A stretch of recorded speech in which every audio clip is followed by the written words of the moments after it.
Hallelujah.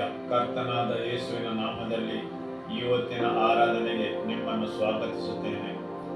ಪರಮ ಪವಿತ್ರ ತಂದೆಯ ಸನ್ನಿಧಿಯಲ್ಲಿ ಯೇಸುವಿನ ನಾಮದಲ್ಲಿ ಪವಿತ್ರಾತ್ಮನ ಬಲದಿಂದ ಇಂದು ನಾವು ಆರಾಧಿಸಿ ಸ್ತುತಿಸಿ ಕೊಂಡಾಡುವ ಯೇಸು ಒಳ್ಳೆಯವನು. ಹಾಲೆಲೂಯ. ಯೆಹೋವನೇ, ಪೂರ್ಣ ಮನಸ್ಸಿನಿಂದ ನಿನ್ನನ್ನು ಕೊಂಡಾಡುವೆನು. ದೇವರುಗಳ ಎದುರಿನಲ್ಲಿ ನಿನ್ನನ್ನು ಕೀರ್ತಿಸುವೆನು. ನಿನ್ನ ಪರಿಶುದ್ಧ ಆಲಯದ ಕಡೆಗೆ ಅಡ್ಡ ಬೀಳುತ್ತೇನೆ. ನಿನ್ನ ಕೃಪೆ, ಸತ್ಯತೆ ಇವುಗಳಿಗೋಸ್ಕರ ನಿನ್ನ ನಾಮವನ್ನು ಕೊಂಡಾಡುತ್ತೇನೆ.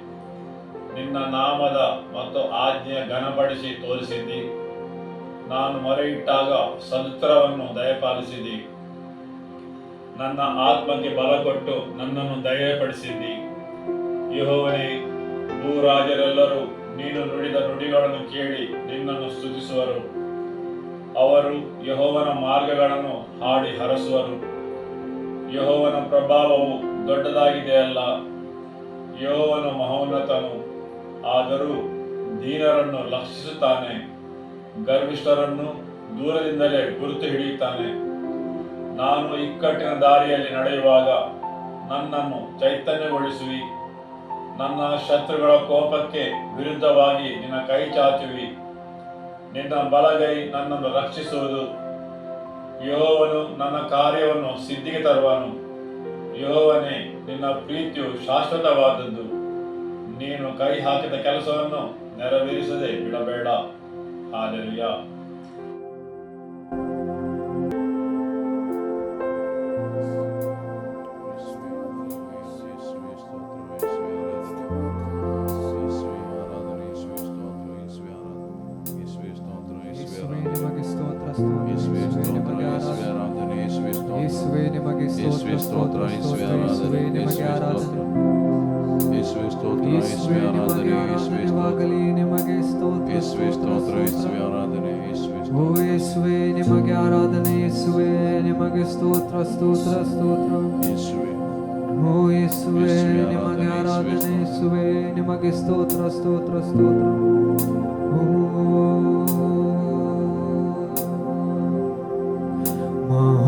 ಮಹೋನ್ನತನೇ, ನಿನ್ನಾಶ್ರಯದಿ ನಾವಾಸಿಸುವೆನು.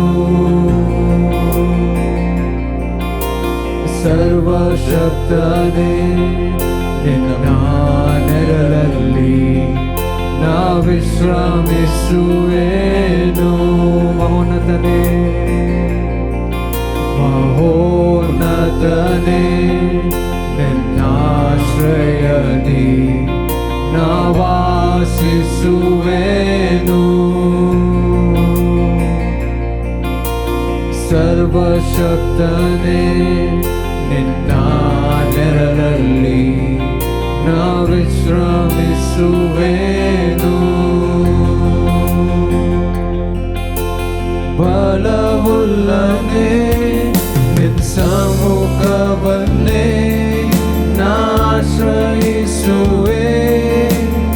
ಅನುದಿನವೂ ಬಲವುಳ್ಳನೆ, ನಿನ್ನ ಸಮ್ಮುಖವನ್ನೇ ನಾಶ್ರಯಿಸುವೆ.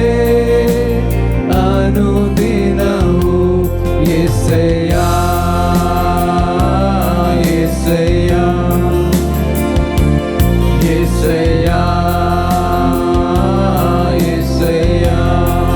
ಯೆಹೋವಯ್ಯ. ರಾತ್ರಿಯಲ್ಲಿರುವ ಭಯಕ್ಕೂ, ಹಗಲಲ್ಲಿ ಹಾರುವ ಬಾಣಕ್ಕೂ, ಇರುಳಲ್ಲಿ ಸಂಚರಿಸುವ ವಿಪತ್ತಿಗೂ, ದಿನದಲ್ಲಿ ಬರುವ ವ್ಯಾಧಿಗೂ ನಾ ಭಯಪಡೆನು, ನಾ ಹೆದರೆನು. ಯೆಹೋವ ರಾಫ ನನ್ನ ಜೊತೆ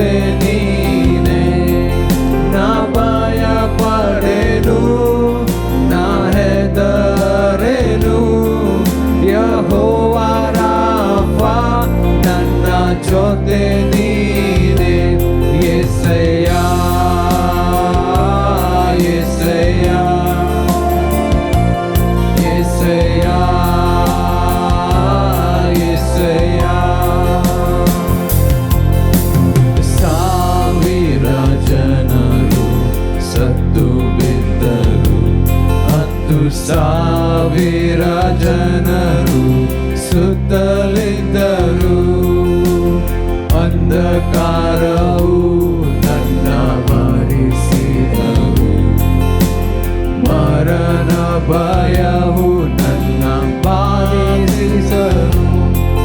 ನಾ ಭಯ ಪಡೆನು, ನಾ ಹೆದರೆನು, ಯೆಹೋವ ನೀಸಿ ನನ್ನ ಜೊತೆ ನೀನೇ. ನಾ ಭಯ ಪಡೆನು, ನಾ ಹೆದರೆನು, ಯೆಹೋವ ನೀಸಿ ನನ್ನ ಜೊತೆ ನೀನೇ. ಯೆಸಯ್ಯ, ಯೆಸಯ್ಯ, ಯೆಸಯ್ಯ, ಯೆಸಯ್ಯ, ಯೆಸಯ್ಯ,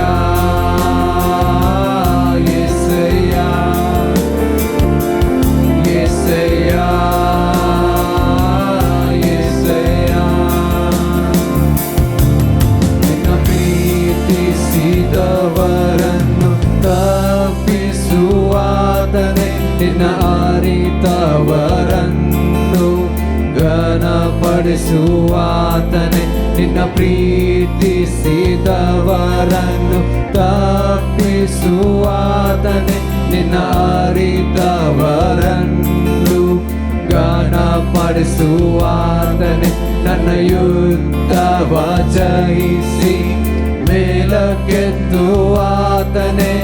ಕೃಪೆಯಿಂದ ಕೃಪೆಯನ್ನು ತೋರಿಸುವಾತನೇ. ನನ್ನ ಯುದ್ಧವ ಜಯಿಸಿ ಮೇಲಕ್ಕೆತ್ತುವಾತನೇ, ಕೃಪೆಯಿಂದ ಕೃಪೆಯನ್ನು ತೋರಿಸುವಾತನೇ. ಯೆಸಯ್ಯ, ಯೆಸಯ್ಯ,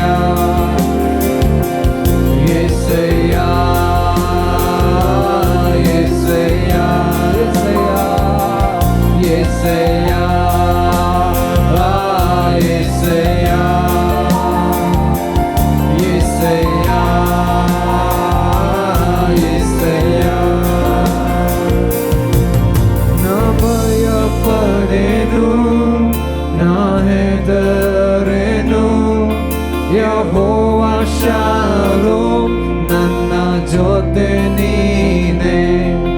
ನಾ ಭಯ ಪಡೆನು, ನಾ ಹೆದರೆನು, ಯೆಹೋವ ಶಾಲೋಮ್ ನನ್ನ ಜೊತೆ ನೀನೇ. ಯೇಸುವೇ, ಓ ಯೇಸುವೇ,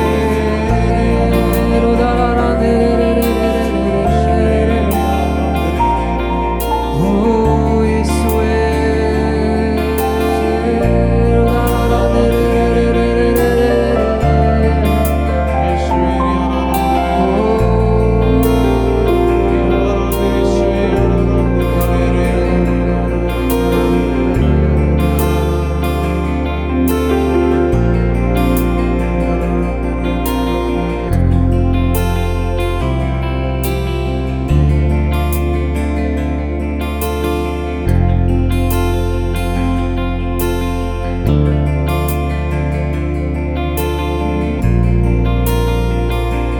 ಸುಂದರನೇ, ಅತಿಶಯನೇ, ಮಹೋನ್ನತನೇ, ನನ್ ಪ್ರಿಯನೇ. ಸುಂದರನೇ, ಅತಿಶಯನೇ, ಮಹೋನ್ನತನೇ, ನನ್ ಪ್ರಿಯನೇ. ಅದು ಸಾವಿರರಲ್ಲಿ ನೀನೇ ಶ್ರೇಷ್ಠ, ಪ್ರೀತಿಯ ನನ್ ಕರ್ತನೇ. ಶಾರೋನಿನ ಪುಷ್ಪ ನಿತಕಿನ ತಾವರೆ, ನಿನ್ನನ್ನು ನಾ ಕಂಡೆನೆ. ಸುಂದರನೇ, ಸುಂದರನೇ, ಅತಿಶಯನೇ, ಮಹೋನ್ನತನೇ, ನನ್ ಪ್ರಿಯನೇ.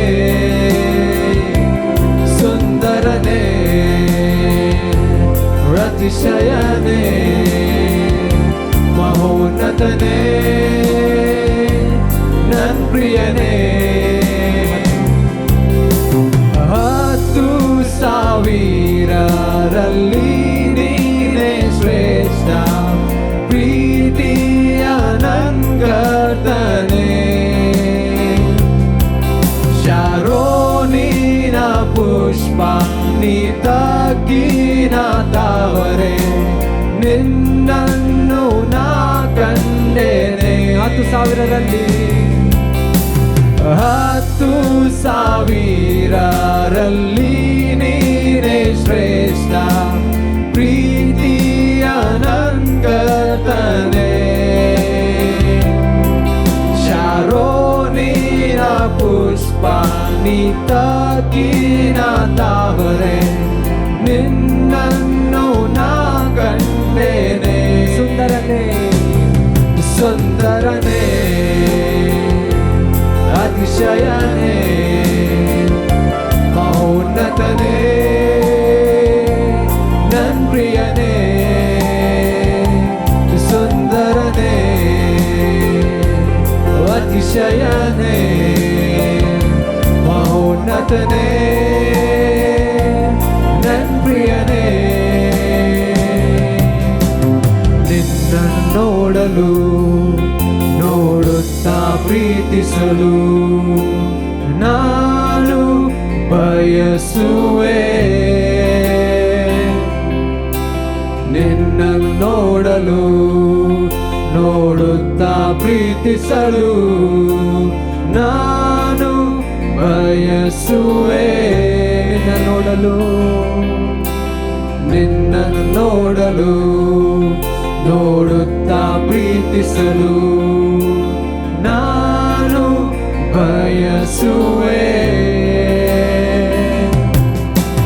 ನಿನ್ನನ್ನು ನೋಡಲು ನೋಡುತ್ತಾ ಪ್ರೀತಿಸಲು ನಾನು ಬಯಸುವೆ ಯೇಸುವೆ ನನ್ ಯೇಸುವೆ ನಿನ್ನ ಹಾಗೆ ಯಾರೂ ಇಲ್ಲ ಯೇಸುವೆ ನನ್ ಯೇಸುವೆ ನಿನ್ನ ಹಾಗೆ ಯಾರೂ ಇಲ್ಲ ಯೇಸುವೆ ನನ್ ಯೇಸುವೆ ನಿನ್ನ ಹಾಗೆ ಯಾರೂ ಇಲ್ಲ ಯೇಸುವೆ ನನ್ ಯೇಸುವೆ ನಿನ್ನ ಹಾಗೆ ಯಾರೂ ಇಲ್ಲ ಸುಂದರನೇ ಸುಂದರನೇ ಅತಿಶಯನೇ ಮಹೋನ್ನತನೇ ನನ್ ಪ್ರಿಯನೇ ಸುಂದರನೇ ಅತಿಶಯನೇ ಮಹೋನ್ನತನೇ ನನ್ ಪ್ರಿಯನೇ ಸುಂದರನೇ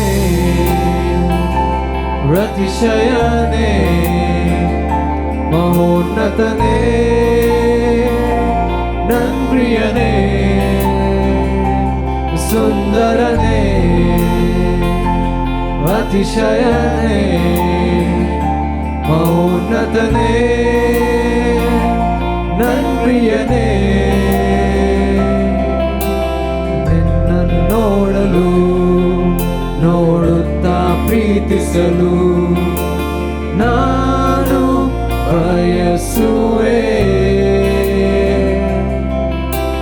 ನಿನ್ನನ್ನು ನೋಡಲು ನೋಡುತ್ತಾ ಪ್ರೀತಿಸಲು ನಾನು ಬಯಸುವೆ ಯೇಸುವೆ ನನ್ ಯೇಸುವೆ ನಿನ್ನ ಹಾಗೆ ಯಾರೂ ಇಲ್ಲ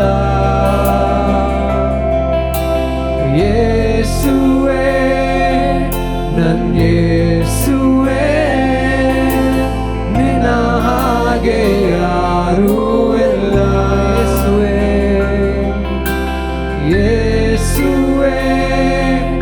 ನನ್ನ ಯೇಸುವೇ ನಿನ್ನ ಹಾಗೆ ಯಾರೂ ಇಲ್ಲ. ಯೇಸುವೇ ನನ್ನ ಯೇಸುವೇ ನಿನ್ನ ಹಾಗೆ ಯಾರೂ ಇಲ್ಲ. ಸುಂದರನೇ ಅತಿಶಯನೇ ಮಹೋನ್ನತನೇ ನನ್ ಪ್ರಿಯನೇ. ಸುಂದರನೇ ಅತಿಶಯನೇ ಮಹೋನ್ನತನೇ ನನ್ ಪ್ರಿಯನೇ.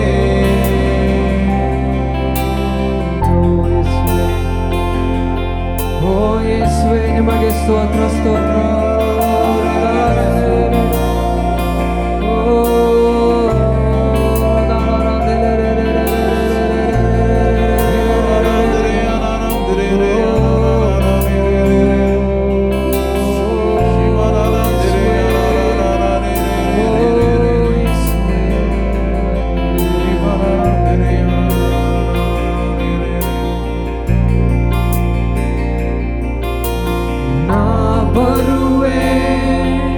ನಿನ್ನ ಪಾದದ ಬಳಿಗೆ ಯೇಸುವೇ ನನ್ನ ರಾಜನೇ. ಪ್ರಭಾವುಲ್ಲ ನಿನ್ನ ಪ್ರೀತಿಯನ್ನು ಬಯಸುವೆ ನನ್ನ ರಾಜನೇ. ನಾ ಬರುವೆ ನಿನ್ನ ಪಾದದ ಬಳಿಗೆ ಯೇಸುವೇ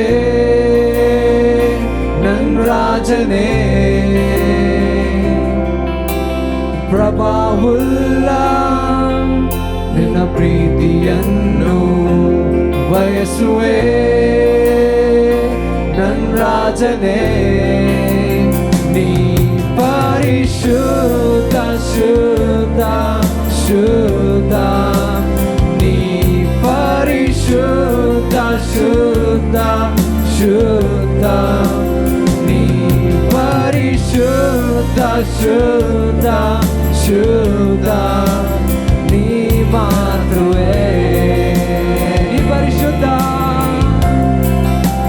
ನೀ ಪರಿಶುದ್ಧ ಶುದ್ಧ ಶುದ್ಧ, ನೀ ಪರಿಶುದ್ಧ ಶುದ್ಧ ಶುದ್ಧ, ನೀ ಪರಿಶುದ್ಧ ಶುದ್ಧ ಶುದ್ಧ, ನೀ ಮಾತೃವೇ.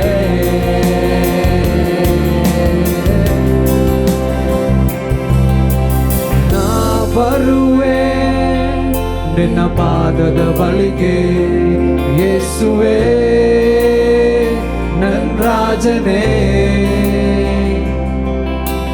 ಪ್ರಭಾವುಲ್ಲ ನಿನ್ನ ಪ್ರೀತಿಯನ್ನು ಬಯಸುವೆ ನನ್ನ ರಾಜನೇ. ನಾ ಬರುವೆ ನಿನ್ನ ಪಾದದ ಬಳಿಗೆ ಯೇಸುವೇ ನನ್ನ ರಾಜನೇ. ಪ್ರಭಾವುಲ್ಲ ನಿನ್ನ ಪ್ರೀತಿಯನ್ನು ಬಯಸುವೆ ನನ್ನ ರಾಜನೇ. ನೀ ಪರಿಶುದ್ಧ ಶುದ್ಧ ಶುದ್ಧ, ನೀ ಪರಿಶುದ್ಧ ಶುದ್ಧ ಶುದ್ಧ, ನೀ ಪರಿಶುದ್ಧ ಶುದ್ಧ ಶುದ್ಧ, ನೀ ಮಾತ್ರವೇ. ಪರಿಶುದ್ಧ, ನೀ ಪರಿಶುದ್ಧ ಶುದ್ಧ ಶುದ್ಧ, ನೀ ಪರಿಶುದ್ಧ ಶುದ್ಧ ಶುದ್ಧ, ನೀ ಪರಿಶುದ್ಧ ಶುದ್ಧ ಶುದ್ಧ, ನೀ ಮಾತ್ರವೇ. ನೀ ಎಲ್ಲಕ್ಕೆ ಯೋಗ್ಯನು,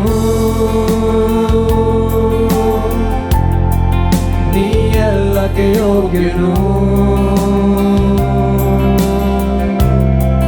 ನಿನ್ನಿಂದಲೇ ಎಲ್ಲವೂ, ನಿನಗಾಗಿ ಎಲ್ಲವೂ, ನಿಮಗೆ ಮಾತ್ರ ಮಹಿಮೆ. ನೀ ಎಲ್ಲಕ್ಕೆ ಯೋಗ್ಯನು, ನೀ ಎಲ್ಲಕ್ಕೆ ಯೋಗ್ಯನು, ನಿನ್ನಿಂದಲೇ ಎಲ್ಲವೂ, ನಿನಗಾಗಿ ಎಲ್ಲವೂ, ನಿಮಗೆ ಮಾತ್ರ ಮಹಿಮೆ. ನೀ ಎಲ್ಲಕ್ಕೆ ಯೋಗ್ಯನು, ನೀ ಎಲ್ಲಕ್ಕೆ ಯೋಗ್ಯನು,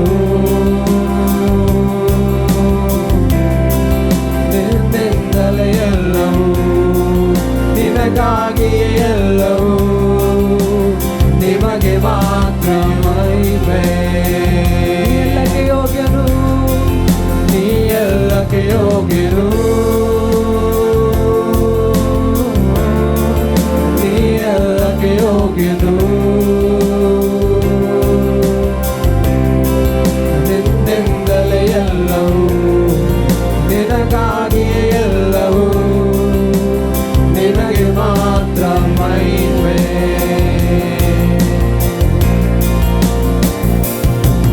ನೀ ಮಾತ್ರ ಸಾಕು, ನೀ ಮಾತ್ರ ಸಾಕು, ನೀ ಮಾತ್ರ ಸಾಕು ನನಗೆ. ನೀ ಮಾತ್ರ ಸಾಕು, ನೀ ಮಾತ್ರ ಸಾಕು, ನೀ ಮಾತ್ರ ಸಾಕು ನನಗೆ. ನೀ ಮಾತ್ರ ಸಾಕು, ನೀ ಮಾತ್ರ ಸಾಕು, ನೀ ಮಾತ್ರ ಸಾಕು ನನಗೆ. ನೀ ಸಾಕೆ ನನಗೆ, ನೀ ಸಾಕೆ ನನಗೆ, ನೀ ಸಾಕೆ ನನಗೆ ಯೇಸುವೇ. ನೀ ಸಾಕೆ ನನಗೆ, ನೀ ಸಾಕೆ ನನಗೆ, ನೀ ಸಾಕೆ ನನಗೆ ಯೇಸುವೇ. ನೀ ಸಾಕೆ ನನಗೆ, ನೀ ಸಾಕೆ ನನಗೆ, ನೀ ಸಾಕೆ ನನಗೆ ಯೇಸುವೇ.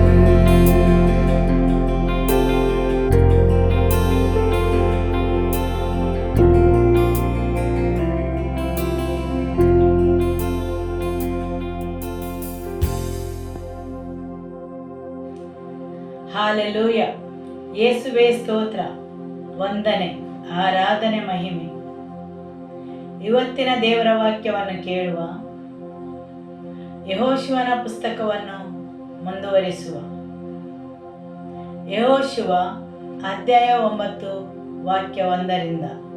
ಯೋರ್ದ ನದಿಯ ಆಚೆಗಿರುವ ಬೆಟ್ಟದ ಮೇಲಿನ ಪ್ರದೇಶ, ಕಣಿವೆ ಪ್ರದೇಶ, ಲೆಬನೋನಿನ ಎದುರಿಗಿರುವ ಮಹಾಸಾಗರದ ತೀರ ಪ್ರದೇಶ, ಇವುಗಳಲ್ಲಿ ವಾಸವಾಗಿದ್ದ ಅಮೋರಿಯ, ಹಿತ್ತಿಯ, ಕಾನಾನ್, ಪೆರಿಜಿಯ, ಹಿವಿಯ, ಯೆಬೂಸಿಯ ರಾಜರು ನಡೆದ ಸಂಗತಿಯನ್ನು ಕೇಳಿದರು. ದೇವರ ವಾಕ್ಯವು ಹೇಳುತ್ತದೆ, ಯೋರ್ದನ್ ಹೊಳೆಯ ಆಚೆ ಬೆಟ್ಟದ ಮೇಲಿನ ಪ್ರದೇಶ, ಇಳಕಲಿನ ಪ್ರದೇಶ, ಲೆಬನೋನಿನ ಎದುರಿಗಿರುವ ಮಹಾಸಾಗರದ ತೀರ ಪ್ರದೇಶ, ಇವುಗಳಲ್ಲಿ ವಾಸವಾಗಿದ್ದ ಈ ರಾಜರುಗಳು, ಅರಸರು ಎಲ್ಲಿ ವಾಸಿಸುತ್ತಾರೆ ಎಂಬುದು ಮುಖ್ಯವಲ್ಲ. ಅವರು ಯೋರ್ದನ್ ಹೊಳೆಯ ಆಚೆ ಬೆಟ್ಟದ ಮೇಲಿನ ಪ್ರದೇಶ, ಇಳಕಲಿನ ಪ್ರದೇಶ, ಲೆಬನೋನಿನ ಎದುರಿಗಿರುವ ಮಹಾಸಾಗರದ ತೀರ ಪ್ರದೇಶ, ಇವುಗಳಲ್ಲಿ ರಾಜ್ಯಭಾರ ನಡೆಸುವ ಎಲ್ಲ ಅರಸರು ಒಟ್ಟುಗೂಡಿದರು ಯೆಹೋಶುವ ಮತ್ತು ಇಸ್ರೇಲ್ ಜನರ ವಿರುದ್ಧವಾಗಿ. ಪ್ರತಿಯೊಬ್ಬ ಅರಸನು, ನಿಮಗೆ ತಿಳಿದಿರಲಿ, ಈ ಪ್ರತಿಯೊಬ್ಬ ಅರಸರು ಒಬ್ಬರಿಗೊಬ್ಬರು ವಿರುದ್ಧವಾಗಿ ಹೋರಾಡುತ್ತಿದ್ದರು. ಹೌದು, ಇವುಗಳಲ್ಲಿ ಯಾರೊಬ್ಬ ಅರಸನು ಒಬ್ಬರಿಗೊಬ್ಬರು ಪ್ರೀತಿಯಿಂದ ಜೊತೆಯಾಗಿ ಇರಲಿಲ್ಲ. ಆದರೆ ಒಮ್ಮಿದೊಮ್ಮೆಗೆ ಯೆಹೋಶುವ ಮತ್ತು ಇಸ್ರಾಯೇಲ್ ಜನರು ಈ ದೇಶಕ್ಕೆ ಬಂದ ಕೂಡಲೇ ಈ ಎಲ್ಲ ಅರಸರು ಒಂದುಗೂಡಿದರು. ಆ ದೇಶದ ಎಲ್ಲ ಅರಸರು ಅವರು ಎಲ್ಲಿಯೂ ರಾಜ್ಯಭಾರ ಮಾಡಲಿ, ಯೋರ್ದನ್ ಹೊಳೆಯ ಆಚೆ ಬೆಟ್ಟದ ಮೇಲಿನ ಪ್ರದೇಶ, ಇಳಕಲಿನ ಪ್ರದೇಶ, ಲೆಬನೋನಿನ ಎದುರಿಗಿರುವ ಮಹಾಸಾಗರದ ಪ್ರದೇಶ, ಯಾವುದೇ ಪ್ರದೇಶದಲ್ಲಿರಲಿ ಎಲ್ಲರೂ ಒಂದೇ ಮನಸ್ಸಿನಿಂದ ಕೂಡಿಕೊಂಡು ಬಂದರು. ಸರಿಯಲ್ಲವೇ? ಆಮೆನ್. ದೇವರ ವಾಕ್ಯ ಹೇಳುತ್ತದೆ, ಇವುಗಳಲ್ಲಿ ವಾಸವಾಗಿದ್ದ ಅಮೋರಿಯ, ಹಿತ್ತಿಯ, ಕಾನಾನ್, ಪೆರಿಜಿಯ, ಹಿವಿಯ, ಯೆಬೂಸಿಯ ರಾಜರು ನಡೆದ ಸಂಗತಿಯನ್ನು ಕೇಳಿ. ಯಾವ ಸಂಗತಿಯನ್ನು ಅವರು ಕೇಳಿದರು? ಯೆಹೋಶುವ ಅಧ್ಯಾಯ 8 ವಾಕ್ಯ 30 ನೀವು ಓದಿದರೆ ನಾವು ನೋಡುತ್ತೇವೆ, ಇಲ್ಲಿ ಯೆಹೋಶುವನು ತನ್ನ ಒಡಂಬಡಿಕೆಯನ್ನು ನವೀಕರಿಸುತ್ತಾನೆ. ಆಯಿಯ ಸೋಲಿನ ನಂತರ, ಆಯಿಯ ಯುದ್ಧದಲ್ಲಿ ನಷ್ಟವಾದ ಮೇಲೆ ಅವರು ಮತ್ತೊಮ್ಮೆ ದೇವರಿಗೆ ಯಜ್ಞವೇದಿಗಳನ್ನು ಕಟ್ಟಿಸುತ್ತಾರೆ. ಹೌದು, ಯೆಹೋಶುವ ಅಧ್ಯಾಯ 8 ವಾಕ್ಯ 30 ನೀವು ನೋಡಿದರೆ ಯೆಹೋಶುವನು ಮತ್ತೊಮ್ಮೆ ಯಜ್ಞವೇದಿಯನ್ನು ಕಟ್ಟಿಸಿ ಯೆಹೋವನಿಗೆ ಸರ್ವಾಂಗ ಹೋಮಗಳನ್ನು ಸಮರ್ಪಿಸಿದನು. ಇಲ್ಲಿ ನೀವು ಯುದ್ಧದಲ್ಲಿ ಸೋಲಿರಿ ಅಥವಾ ಜಯಶಾಲಿಗಳಾಗಿರಿ, ಅದು ಮುಖ್ಯವಲ್ಲ.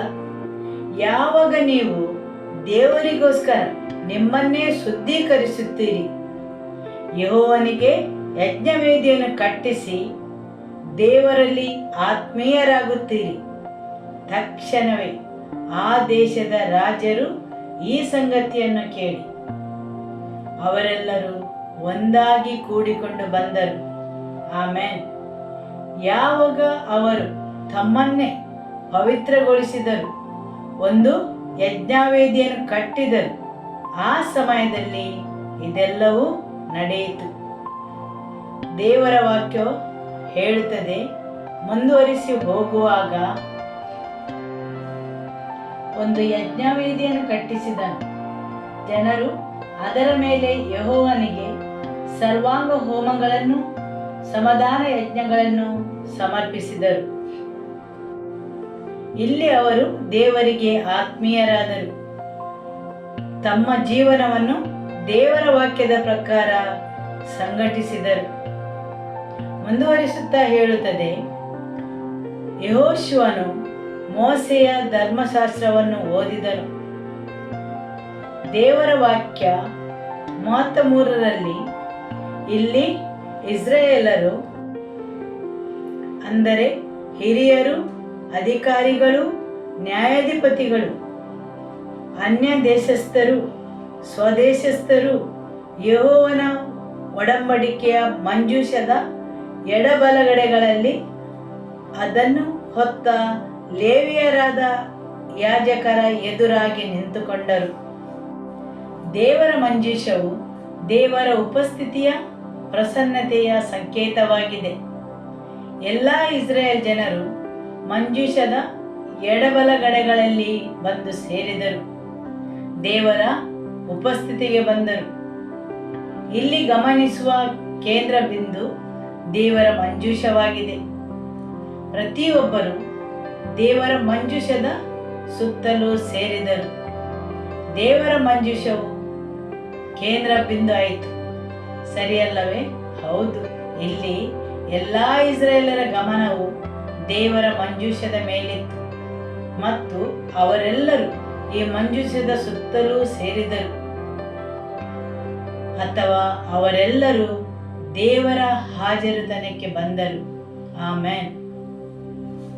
ಹೌದು, ದೇವರ ವಾಕ್ಯ ಹೇಳುತ್ತದೆ, ನೀವು ದೇವರ ಪ್ರಸನ್ನತೆಗೆ ಬರುವ ಮೊದಲು ಕೆಲವು ವಿಷಯಗಳನ್ನು, ದೇವರಿಗೆ ಸಂಬಂಧಪಟ್ಟದನ್ನು ಸರಿಹೊಂದಿಸಬೇಕು. ಅನೇಕ ಸಂಗತಿಗಳಿವೆ, ನಾವದನ್ನು ಸರಿಹೊಂದಿಸಬೇಕು. ದೇವರಿಗೆ ಸಮಾಧಾನ ಯಜ್ಞಗಳನ್ನು ಸಮರ್ಪಿಸಬೇಕು. ಆಮೇನ್. ಅವರು ಎಲ್ಲ ವಿಷಯಗಳನ್ನು ಸರಿಹೊಂದಿಸಿದರು, ಯಜ್ಞವೇದಿಯನ್ನು ಕಟ್ಟಿದರು, ದೇವರಿಗೆ ಸಮಾಧಾನ ಯಜ್ಞಗಳನ್ನು ಅರ್ಪಿಸಿದರು. ನಂತರ ಅವರು ದೇವರ ಉಪಸ್ಥಿತಿಗೆ ಹಾಜರುತನಕ್ಕೆ ಬಂದರು ಮತ್ತು ಅಲ್ಲಿ ದೇವರ ಉಪಸ್ಥಿತಿಯಲ್ಲಿ ದೇವರ ವಾಕ್ಯ ಹೇಳುತ್ತದೆ, ಯೆಹೋಶುವನು ಅಲ್ಲಿದ್ದ ಕಲ್ಲುಗಳ ಮೇಲೆ ಜನರೆಲ್ಲರ ಸಮಕ್ಷಮದಲ್ಲಿ ಮೋಶೆಯ ಧರ್ಮಶಾಸ್ತ್ರದ ಒಂದು ಪ್ರತಿಯನ್ನು ಬರೆದನು. ಎಲ್ಲ ಇಸ್ರಾಯೇಲರು, ಅಂದರೆ ಹಿರಿಯರು, ಅಧಿಕಾರಿಗಳು, ನ್ಯಾಯಾಧಿಪತಿಗಳು, ಪರದೇಶದವರು ಹಾಗೂ ಸ್ವದೇಶಸ್ಥರು ಯೆಹೋವನ ಒಡಂಬಡಿಕೆಯ ಮಂಜೂಷದ ಎಡಬಲಗಳಲ್ಲಿ ಅದನ್ನು ಹೊತ್ತ ಲೇವಿಯರಾದ ಯಾಜಕರ ಎದುರಾಗಿ ನಿಂತುಕೊಂಡರು. ಕೆರಿಜೀಮ್ ಬೆಟ್ಟದ ಕಡೆ ಅರ್ಧ ಜನರು, ಏಬಾಲ್ ಬೆಟ್ಟದ ಕಡೆ ಅರ್ಧ ಜನರು, ಹೀಗೆ ಯೆಹೋವನ ಸೇವಕನಾದ ಮೋಶೆಯು ಮೊದಲೇ ಹೇಳಿದಂತೆ ಆಶೀರ್ವಾದವನ್ನು ನುಡಿದಕ್ಕೋಸ್ಕರ ನಿಂತರು. ಆನಂತರ ಯೆಹೋಶುವನು ಧರ್ಮಶಾಸ್ತ್ರದ ಎಲ್ಲ ಆಶೀರ್ವಾದದ ವಾಕ್ಯಗಳನ್ನು ಹಾಗೂ ಶಾಪ ವಾಕ್ಯಗಳನ್ನು ಆ ಗ್ರಂಥದಲ್ಲಿ ಇದ್ದ ಹಾಗೆ ಓದಿದರು. ಮೋಶೆಯು ಆಜ್ಞಾಪಿಸಿದವರಲ್ಲಿ ಒಂದನ್ನು ಬಿಡದೆ ಹೆಂಗಸರಿಗೂ ಚಿಕ್ಕವರಿಗೂ ಪರದೇಶದವರಿಗೂ ಕೇಳಿಸುವಂತೆ ಸರ್ವ ಸಮೂಹದ ಮುಂದೆ ಅದನ್ನು ಓದಿದನು. ಹೌದು, ದೇವರ ಉಪಸ್ಥಿತಿಯಲ್ಲಿ ಎಲ್ಲ ಇಸ್ರಾಯೇಲರು ಜೊತೆ ಸೇರಿದರು ಮತ್ತು ದೇವರ ಶಾಸ್ತ್ರವನ್ನು ಓದಿದರು. ಮೋಶೆಯ ಧರ್ಮಶಾಸ್ತ್ರವನ್ನು ಓದಿದರು ಮತ್ತು ತಮ್ಮ ಒಡಂಬಡಿಕೆಯನ್ನು ನವೀಕರಿಸಿದರು. ಹೌದು, ಈ ಯೆಹೋಶುವನ ಪುಸ್ತಕ ಹಳೆ ಒಡಂಬಡಿಕೆಯದ್ದು ಆಗಿರಬಹುದು, ಆದರೆ ಅದರಲ್ಲಿದ್ದ ಅನೇಕ ವಿಷಯಗಳು ಈಗಿನ ಹೊಸ ಒಡಂಬಡಿಕೆಯ ವಿಶ್ವಾಸಿಗಳಲ್ಲಿ ಕಾಣಿಸಿಕೊಳ್ಳುತ್ತವೆ. ಹೌದು, ಅದರಲ್ಲಿರುವ ಅನೇಕ ವಿಷಯಗಳು ಹೊಸ ಒಡಂಬಡಿಕೆಯ ವಿಶ್ವಾಸಿಗಳಿಗೆ ಅನ್ವಯಿಸ್ತವೆ. ಪ್ರತಿ ಸಲ ಈ ಸೈನಿಕರು ಇಸ್ರಾಯೇಲರು ತಮ್ಮ ಪ್ರಯಾಣದಲ್ಲಿ ಮುಂದುವರಿದು ಹೋಗಲು ಪ್ರಯತ್ನಿಸುವಾಗ ನಾವು ನೋಡುತ್ತೇವೆ, ಬೇರೆ ಬೇರೆ ರೀತಿಯ ಹೋರಾಟಗಳನ್ನು ಎದುರಿಸುತ್ತಿರುವುದು. ಅವರು ಒಂದರ ಮೇಲೆ ಒಂದನ್ನು ವಶಪಡಿಸಿಕೊಂಡು ಮುಂದುವರಿದು ಹೋಗಬೇಕಿತ್ತು. ಪ್ರತಿಯೊಂದು ಪ್ರದೇಶದ ಪ್ರತಿಯೊಂದು ಶತ್ರುವಿನ ತಂತ್ರಗಳು ಬೇರೆಯದಾಗಿದ್ದವು. ಅವರು ಮಾಡುವ ಯುದ್ಧಗಳು ಬೇರೆಯದೇ ಆಗಿದ್ದವು. ಆ ಕಡೆಗೆ ಚಲಿಸುವ ಮಾರ್ಗಗಳು ಬೇರೆಯದೇ ಆಗಿದ್ದವು. ಆಮೇನ್. ಹೌದು, ಅವುಗಳ ತಂತ್ರಗಳು ಬೇರೆಯದಾಗಿದ್ದವು. ಪ್ರತಿಯೊಂದು ಪ್ರದೇಶದಲ್ಲಿಯೂ ಬೇರೆ ಬೇರೆಯೇ ಆಗಿದ್ದವು. ಆಮೇನ್. ಈ ಎಲ್ಲ ಅರಸರು ಹೇಗೆ ಅಷ್ಟು ಧೈರ್ಯವಂತರಾದರು? ಅಲ್ಲಿಯವರೆಗೆ ಅವರೆಲ್ಲರೂ ಇಸ್ರಾಯೇಲರಿಗೆ ಹೆದರುತ್ತಿದ್ದರು. ಅವರಲ್ಲಿ ದೊಡ್ಡ ರೀತಿಯ ಭಯವಿತ್ತು. ಯಾಕೆಂದರೆ ಅವರೆಲ್ಲ ತಿಳಿದಿದ್ದರು, ಯೆಹೋವ ದೇವರು ಅವರ ಜೊತೆಯಲ್ಲಿ ಇರುತ್ತಾರೆಂದು. ಆಮೆನ್. ಆದರೆ ಈ ದೇಶದಲ್ಲಿ ಅವರು ಸೋತದನ್ನು ಕೇಳಿದ ತಕ್ಷಣ ಅವರು ಭಾವಿಸುತ್ತಾರೆ, ಆಯ ಜನರು ಇವರನ್ನು ಸೋಲಿಸಿದರೆಂದರೆ ನಾವೆಲ್ಲರೂ ಒಂದುಗೂಡಿ ಅವರನ್ನು ಸೋಲಿಸಬಹುದೆಂದು ಅವರು ಭಾವಿಸುತ್ತಾರೆ. ಈ ದೇಶದ ಶತ್ರುಗಳನ್ನು ಬಲಪಡಿಸಿತು, ಸರಿಯಲ್ಲವೇ? ಮತ್ತು ಅವರೆಲ್ಲರೂ ಒಗ್ಗೂಡಿದರು ದೇವರ ಜನರ ವಿರುದ್ಧ. ಅನೇಕ ರಾಜರು ಒಗ್ಗೂಡಿದರು.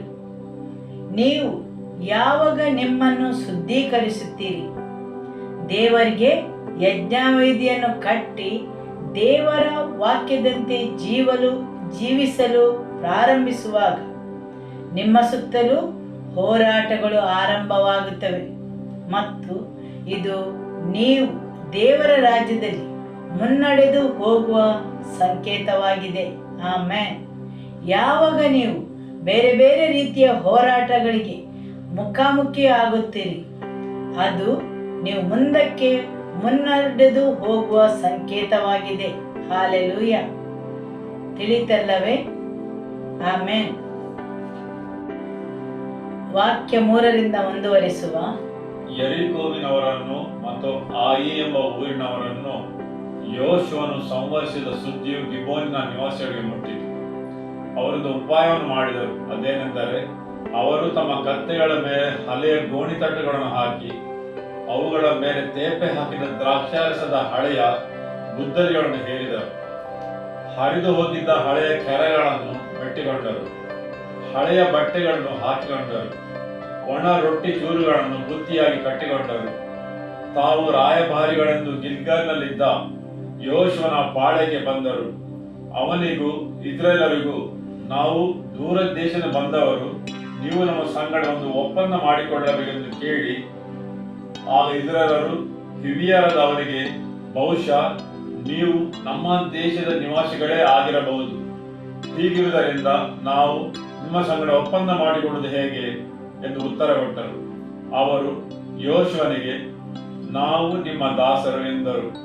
ಯೆಹೋಶುವನು ಅವರನ್ನು, ನೀವು ಯಾರು, ಎಲ್ಲಿಯವರು ಎಂದು ವಿಚಾರಿಸಿದನು. ಅವರು, ನಿನ್ನ ಸೇವಕರಾದ ನಾವು ನಿಮ್ಮ ದೇವರಾದ ಯೆಹೋವನ ನಾಮಮಾತನ್ನು ಕೇಳಿ ಬಹುದೂರ ದೇಶದಿಂದ ಬಂದಿದ್ದೇವೆ. ನಮ್ಮ ಹಿರಿಯರು, ದೇಶ ನಿವಾಸಿಗಳು ಯೆಹೋವನು ಐಗುಪ್ತದಲ್ಲಿ ನಡೆಸಿದ ಮಹತ್ ಕಾರ್ಯಗಳ ಸುದ್ದಿಯನ್ನು ಕೇಳಿದ್ದಾರೆ.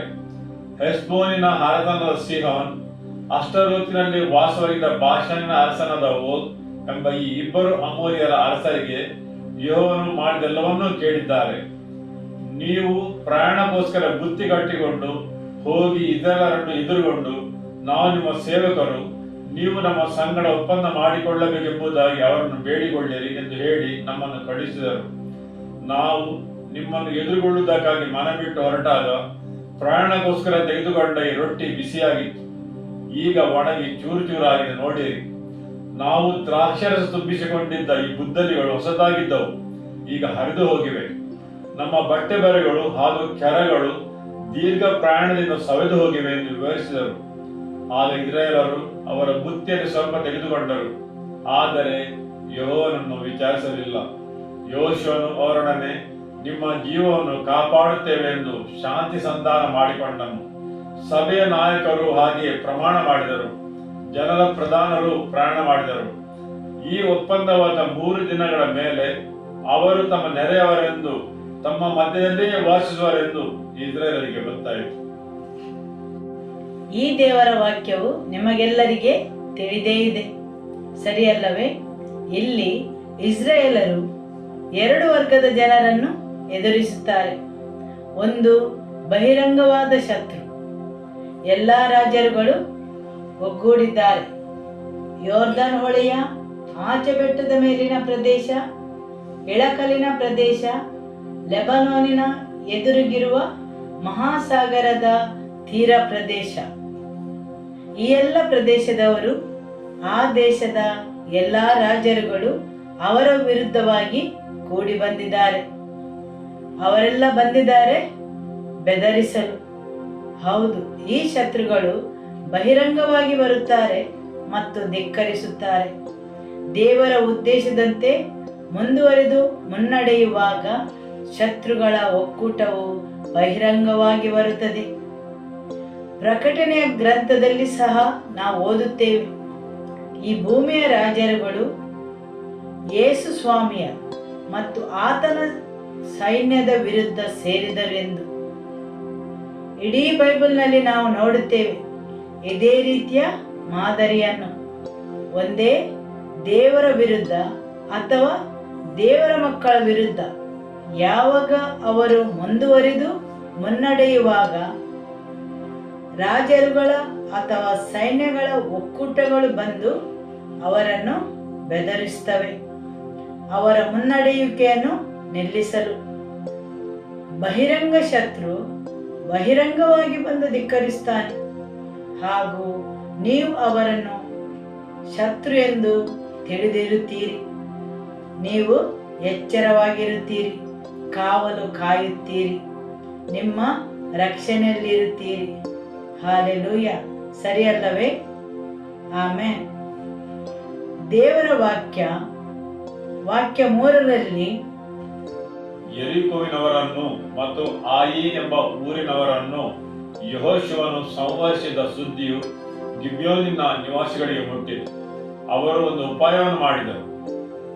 ಹೌದು, ಹೇಗೆಂದರೆ ದೇವರ ವಾಕ್ಯ ಹೇಳುತ್ತದೆ, ಗಿಬ್ಯೋನಿನ ನಿವಾಸಿಗಳು ಅವರು ಬೇರೆಯದೇ ರೀತಿಯಲ್ಲಿ ಕೆಲಸ ಮಾಡಿದರು.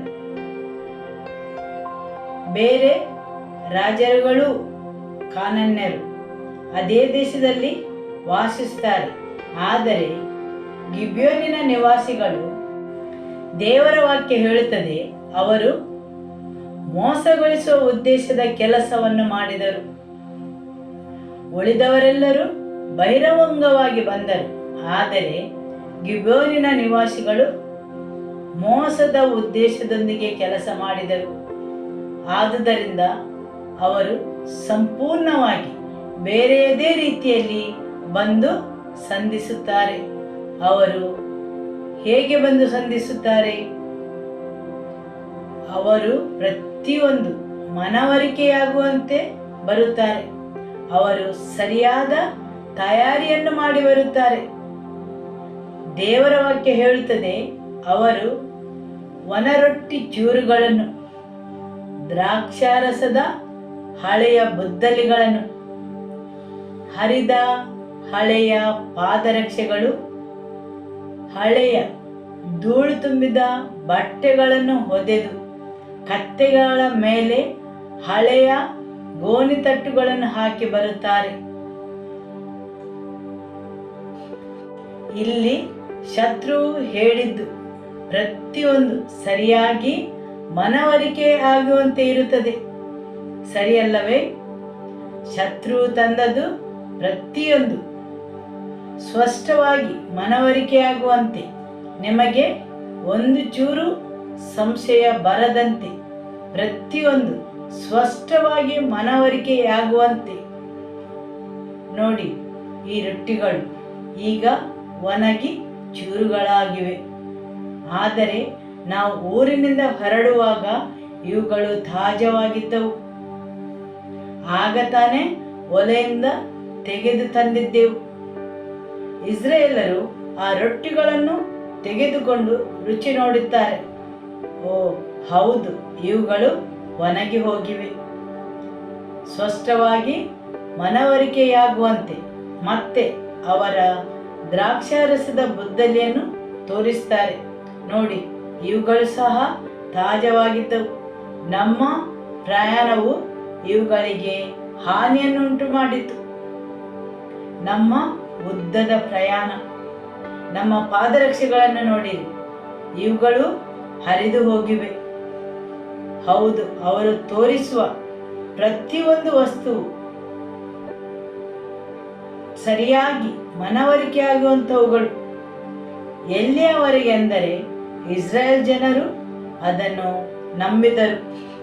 ಅವರು ತಮ್ಮ ಕತ್ತೆಗಳ ಮೇಲೆ ಹಳೆಯ ಗೋಣಿತಟ್ಟುಗಳನ್ನು ಹಾಕಿ ಅವುಗಳ ಮೇಲೆ ತೇಪೆ ಹಾಕಿದ ದ್ರಾಕ್ಷಾರಸದ ಹಳೆಯ ಬುದ್ದಲಿಗಳನ್ನು ಹೇರಿದರು.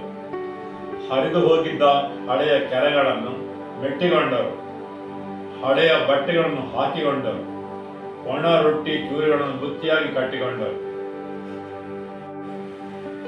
ತಾವು ರಾಯಭಾರಿಗಳೆಂದು ಗಿಲ್ಗಾಲಿನಲ್ಲಿದ್ದ ಯೆಹೋಶುವನ ಪಾಳೆಯಕ್ಕೆ ಬಂದರು.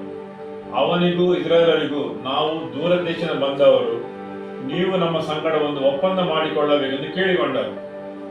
ಹೌದು, ಶತ್ರುವು ತಂದು ಬಂದ ಎಲ್ಲ ವಸ್ತುಗಳು ನಿಮಗೆ ಮನವರಿಕೆಯಾಗುವಂಥವುಗಳು, ಅಲ್ಲದೆ ಅವುಗಳು ನಿಮ್ಮ ಕಣ್ಣಿನ ದೃಷ್ಟಿಗೆ ಸರಿಯಾಗಿ ಮನವರಿಕೆಯಾಗುವಂಥವುಗಳು, ಸರಿಯಲ್ಲವೇ? ಹೌದು, ಶತ್ರುವು ತಂದ ಆ ಎಲ್ಲ ವಸ್ತುಗಳು ಒಳ್ಳೆಯ ಸಾಕ್ಷಿಗಳಾಗಿ ಮಾತ್ರವಲ್ಲದೆ ಅವರ ತರ್ಕ ವಿವೇಚನಾ ಶಕ್ತಿಯಿಂದ ಅವರು ತಂದ ವಸ್ತುಗಳು ಅವರು ಸ್ವೀಕರಿಸುವಂತೆ ಮಾಡಿದವು. ಒಂದೆರಡು ಪುರಾವೆಗಳಲ್ಲ, ಬೇಕಾದಷ್ಟು ಪುರಾವೆಗಳಿದ್ದವು. ಸರಿಯಾದ ತಯಾರಿಯಿಂದ ಬಂದು ಎಲ್ಲ ವಸ್ತುಗಳನ್ನು ಉತ್ತಮ ರೀತಿಯಲ್ಲಿ ಪ್ರದರ್ಶಿಸಿದರು. ವಾಕ್ಯ 7 ಹೇಳುತ್ತದೆ, ಆಗ ಇಸ್ರಾಯೇಲರು ಹಿವಿಯರಾದ ಅವರಿಗೆ, ಬಹುಶಃ ನೀವು ನಮ್ಮ ದೇಶದ ನಿವಾಸಿಗಳೇ ಆಗಿರಬಹುದು. ಹೌದು, ದೇವರ ಆತ್ಮನು ನಿಜವಾದ ಸಂಗತಿಯನ್ನು ಅವರಿಗೆ ತಿಳಿಸಲು ಪ್ರಯತ್ನಿಸುತ್ತಾನೆ. ಒಂದು ವೇಳೆ ನೀವು ನಮ್ಮ ದೇಶದ ನಿವಾಸಿಗಳೇ ಆಗಿರಬಹುದು, ದೇವರು ನಮಗೆ ಪಿತ್ರಾರ್ಜಿತವಾಗಿ ಕೊಟ್ಟ ಈ ದೇಶದ ನಿವಾಸಿಗಳೇ ನೀವು ಆಗಿರಬಹುದು. ಗಿಬ್ಯೋನ್ ದೇಶ ಮತ್ತು ಅದರಲ್ಲಿದ್ದ ಎಲ್ಲವೂ ಇಸ್ರಾಯೇಲರಿಗೆ ಒಂದು ಆಶೀರ್ವಾದವಾಗಿತ್ತು ಮತ್ತು ಅದು ಅವರ ಪಿತ್ರಾರ್ಜಿತ ಆಸ್ತಿಯಾಗಿತ್ತು, ಸರಿಯಲ್ಲವೇ? ಆದುದರಿಂದ ಇಸ್ರಾಯೇಲರು ಕೇಳಿದರು, ಒಂದು ವೇಳೆ ನೀವು ಇದೇ ದೇಶದ ನಿವಾಸಿಗಳಾಗಿದ್ದರೆ. ಅವರು ಸ್ವಲ್ಪ ಚತುರತೆಯಿಂದ ವಿಚಾರ ಮಾಡುವ ಸ್ಥಿತಿಗೆ ಬಂದಿದ್ದರು, ವಿವೇಚಿಸಲು ಪ್ರಾರಂಭಿಸಿದರು. ನೀವು ಓದುವುದನ್ನು ಮುಂದುವರಿಸುವಾಗ ನೋಡುತ್ತೀರಿ. ಹೀಗಿರುವುದರಿಂದ ನಾವು ನಿಮ್ಮ ಸಂಗಡ ಒಪ್ಪಂದ ಮಾಡಿಕೊಳ್ಳುವುದು ಹೇಗೆ ಎಂದು ಉತ್ತರ ಕೊಟ್ಟರು. ಒಂದು ವೇಳೆ ನೀವು ಈ ನಮ್ಮ ಪ್ರದೇಶದ ಒಳಗಿನವರೇ ಆದರೆ ಅಥವಾ ದೇವರು ನಮಗಾಗಿ ಕೊಟ್ಟ ಈ ಪಿತ್ರಾರ್ಜಿತ ದೇಶದೊಳಗೆ ವಾಸಿಸುವವರಾದರೆ ನಾವು ಹೇಗೆ ನಿಮ್ಮಲ್ಲಿ ಒಡಂಬಡಿಕೆಯನ್ನು ಮಾಡುವುದು? ಅವರು ಯೆಹೋಶುವನಿಗೆ ಹೇಳುತ್ತಾರೆ. ಆದರೆ ಅವರು ಇಸ್ರಾಯೇಲರ ಪ್ರಶ್ನೆಗೆ ಉತ್ತರವನ್ನು ನೀಡುವುದಿಲ್ಲ.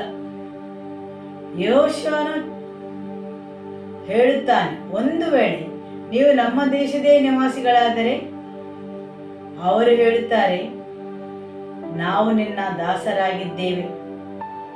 ಯಾವಾಗ ವೈರಿಯು ಮೋಸಗೊಳಿಸುವ ಉದ್ದೇಶವನ್ನು ಹೊಂದಿದ್ದರೆ ಅವರು ನೇರವಾಗಿ ಉತ್ತರಿಸುವುದಿಲ್ಲ. ಯೆಹೋಶುವನು ಕೇಳುತ್ತಾನೆ, ಒಂದು ವೇಳೆ ನೀವು ನಮ್ಮ ದೇಶದೇ ನಿವಾಸಿಗಳಾದರೆ. ಇಲ್ಲ, ನಾವು ನಿಮ್ಮ ದಾಸರು. ತುಂಬಾ ದಾಕ್ಷಿಣ್ಯಪರವಾದ ಉತ್ತರ. ಆಮೆನ್. ಅವರು ಯೆಹೋಶುವನಿಗೆ, ನಾವು ನಿಮ್ಮ ದಾಸರೆಂದರು. ಯೆಹೋಶುವನು ಅವರನ್ನು, ನೀವು ಯಾರು, ಎಲ್ಲಿಯವರೆಂದು ವಿಚಾರಿಸಿದನು. ಯೆಹೋಶುವನು ಮತ್ತೊಮ್ಮೆ ಪ್ರಶ್ನಿಸುತ್ತಾನೆ, ನೀವು ಯಾರು? ನನ್ನ ದಾಸರು ಎಂಬ ವಿಷಯವನ್ನು ಬಿಡಿ, ನನಗೆ ಗೊತ್ತು ನೀವು ನನ್ನ ದಾಸರೆಂದು. ಈಗ ಮೊದಲು ನನ್ನ ಪ್ರಶ್ನೆಗೆ ಉತ್ತರಿಸಿರಿ. ನೀವು ಯಾರೆಂದು ಹೇಳಿ, ಎಲ್ಲಿಂದ ಬಂದಿದ್ದೀರೆಂದು. ಅವರು, ನಿನ್ನ ಸೇವಕರಾದ ನಾವು ನಿಮ್ಮ ದೇವರಾದ ಯೆಹೋವನ ನಾಮ ಮಹತ್ವವನ್ನು ಕೇಳಿ ಬಹುದೂರ ದೇಶದಿಂದ ಬಂದಿದ್ದೇವೆ. ಸರಿ, ಬಹುದೂರದ ದೇಶದಿಂದ ಬಂದಿದ್ದೇವೆ. ಯೆಹೋಶುವನು ಪುನಃ ಮತ್ತೊಮ್ಮೆ ಕೇಳುತ್ತಾನೆ, ನೀವು ಎಲ್ಲಿಂದ ಬಂದಿದ್ದೀರೆಂದು. ಆದರೆ ಅವರು ಉತ್ತರಿಸುವುದಿಲ್ಲ. ಅವರು ತಮ್ಮ ದೇಶದ ಹೆಸರನ್ನು ಹೇಳುವುದಿಲ್ಲ, ಬದಲಿಗೆ ಬಹುದೂರದ ದೇಶದಿಂದ ಬಂದಿದ್ದೇವೆಂದು ಹೇಳುತ್ತಾರೆ. ತುಂಬಾ ದೂರದ ದೇಶದಿಂದ ನಿಮ್ಮ ಸೇವಕರು ಬಂದಿದ್ದೇವೆ. ಅವರು, ನಿನ್ನ ಸೇವಕರಾದ ನಾವು ನಿಮ್ಮ ದೇವರಾದ ಯೆಹೋವನ ನಾಮ ಮಹತ್ವವನ್ನು ಕೇಳಿ ಬಹುದೂರ ದೇಶದಿಂದ ಬಂದಿದ್ದೇವೆ. ಹೌದು, ಅವರು ಯಾಕೆ ಬಂದಿದ್ದಾರೆ? ಇಲ್ಲಿ ಇದ್ದಕ್ಕಿದ್ದಂತೆ ದೇವರು ಬಂದರು.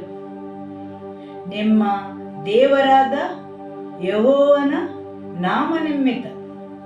ಇದೊಂದು ರೀತಿಯ ಶತ್ರು ಹೊಗಳಿಕೊಳ್ಳುವಂತ ನಿಮ್ಮ ಮುಖಸ್ಥಿತಿ ಮಾಡುತ್ತದೆ. ನಿಮ್ಮ ದಾಸರು ನಿಮ್ಮ ದೇವರ ಹೆಸರನ್ನು ಉಪಯೋಗಿಸುತ್ತಾರೆ. ಹೌದು, ನಾವು ಬಂದಿದ್ದೇವೆ ನಿಮ್ಮ ದೇವರ ಹೆಸರನ್ನು ಕೇಳಿ. ಹೌದು, ಶತ್ರುವು ನಿಮ್ಮ ದೇವರ ಹೆಸರನ್ನು ಸಹ ಉಪಯೋಗಿಸುತ್ತದೆ. ಒಂದು ವೈರಿಯು ಬಹಿರಂಗವಾಗಿ ಬಂದು ನಿಮಗೆ ಸವಾಲು ಹಾಕುತ್ತಾನೆ. ಎರಡನೆಯದಾಗಿ, ಶತ್ರುವು ನಿಮ್ಮ ದೇವರ ನಾಮವನ್ನು ಉಪಯೋಗಿಸುತ್ತದೆ. ಅವರು ನಿಮ್ಮನ್ನು ಹೊಗಳುತ್ತಾರೆ, ಮುಖಸ್ತುತಿ ಮಾಡುತ್ತಾರೆ. ನಾವಿಲ್ಲಿ ನಿಮ್ಮ ಸೇವೆ ಮಾಡಲು ಬಂದಿದ್ದೇವೆ, ನಿಮಗೆ ಸಹಾಯ ಮಾಡಲು ಬಂದಿದ್ದೇವೆ. ನಾವಿಲ್ಲಿ ಯಾಕೆ ಬಂದಿದ್ದೇವೆ ಎಂದರೆ, ನಿಮ್ಮ ದೇವರು ನಿಮಗೋಸ್ಕರ ಮಾಡಿದ ಕಾರ್ಯಗಳನ್ನು ಕೇಳಿ ಆತನ ಹೆಸರಿನ ಕೀರ್ತಿಯನ್ನು ಆಲಿಸಿ ಆತನು ಐಗುಪ್ತ ದೇಶದಲ್ಲಿ ನಡೆಸಿದ ಮಹತ್ಕಾರ್ಯಗಳ ಸುದ್ದಿಯನ್ನು ಕೇಳಿ ಯೆಹೋಶುವನನ್ನೂ ಸೇರಿಸಿ ಎಲ್ಲ ಇಸ್ರಾಯೇಲರು ನಂಬಿದರು. ಅವರೆಲ್ಲರ ವಿವೇಚನ ಶಕ್ತಿಯು ಕಳಗೊಂಡಿತು. ಶತ್ರುವಿನ ಮುಖಸ್ತುತಿಯು ನಿಮ್ಮ ರಕ್ಷಣಾ ಕವಚವನ್ನು ತೆಗೆದುಹಾಕುತ್ತದೆ. ಶತ್ರುವು ನಿಮ್ಮ ದೇವರ ಹೆಸರನ್ನು ಉಪಯೋಗಿಸುವಾಗ ನೀವು ನಿಮ್ಮ ಎಲ್ಲ ರಕ್ಷಣಾ ಕವಚಗಳನ್ನು ಬಿಟ್ಟು ಬಿಡುತ್ತೀರಿ. ಎಲ್ಲ ವಿವೇಚನ ಶಕ್ತಿಯು ನಿಜವಾಗಿಯೂ ಅವರು ನಿಮ್ಮ ದೇವರ ನಾಮಕೀರ್ತನೆಯನ್ನು ಕೇಳಿದ್ದರಿಂದಾಗಿ ಬಂದಿದ್ದಾರೆಯೇ? ಅವರು ನಿಮ್ಮ ಸೇವೆ ಮಾಡಲು ಬಂದಿದ್ದಾರೆಯೇ? ಇಲ್ಲ. ದೇವರ ವಾಕ್ಯ ಹೇಳುತ್ತದೆ, ಅವರು ವಂಚಿಸಲು ಬಂದಿದ್ದಾರೆ.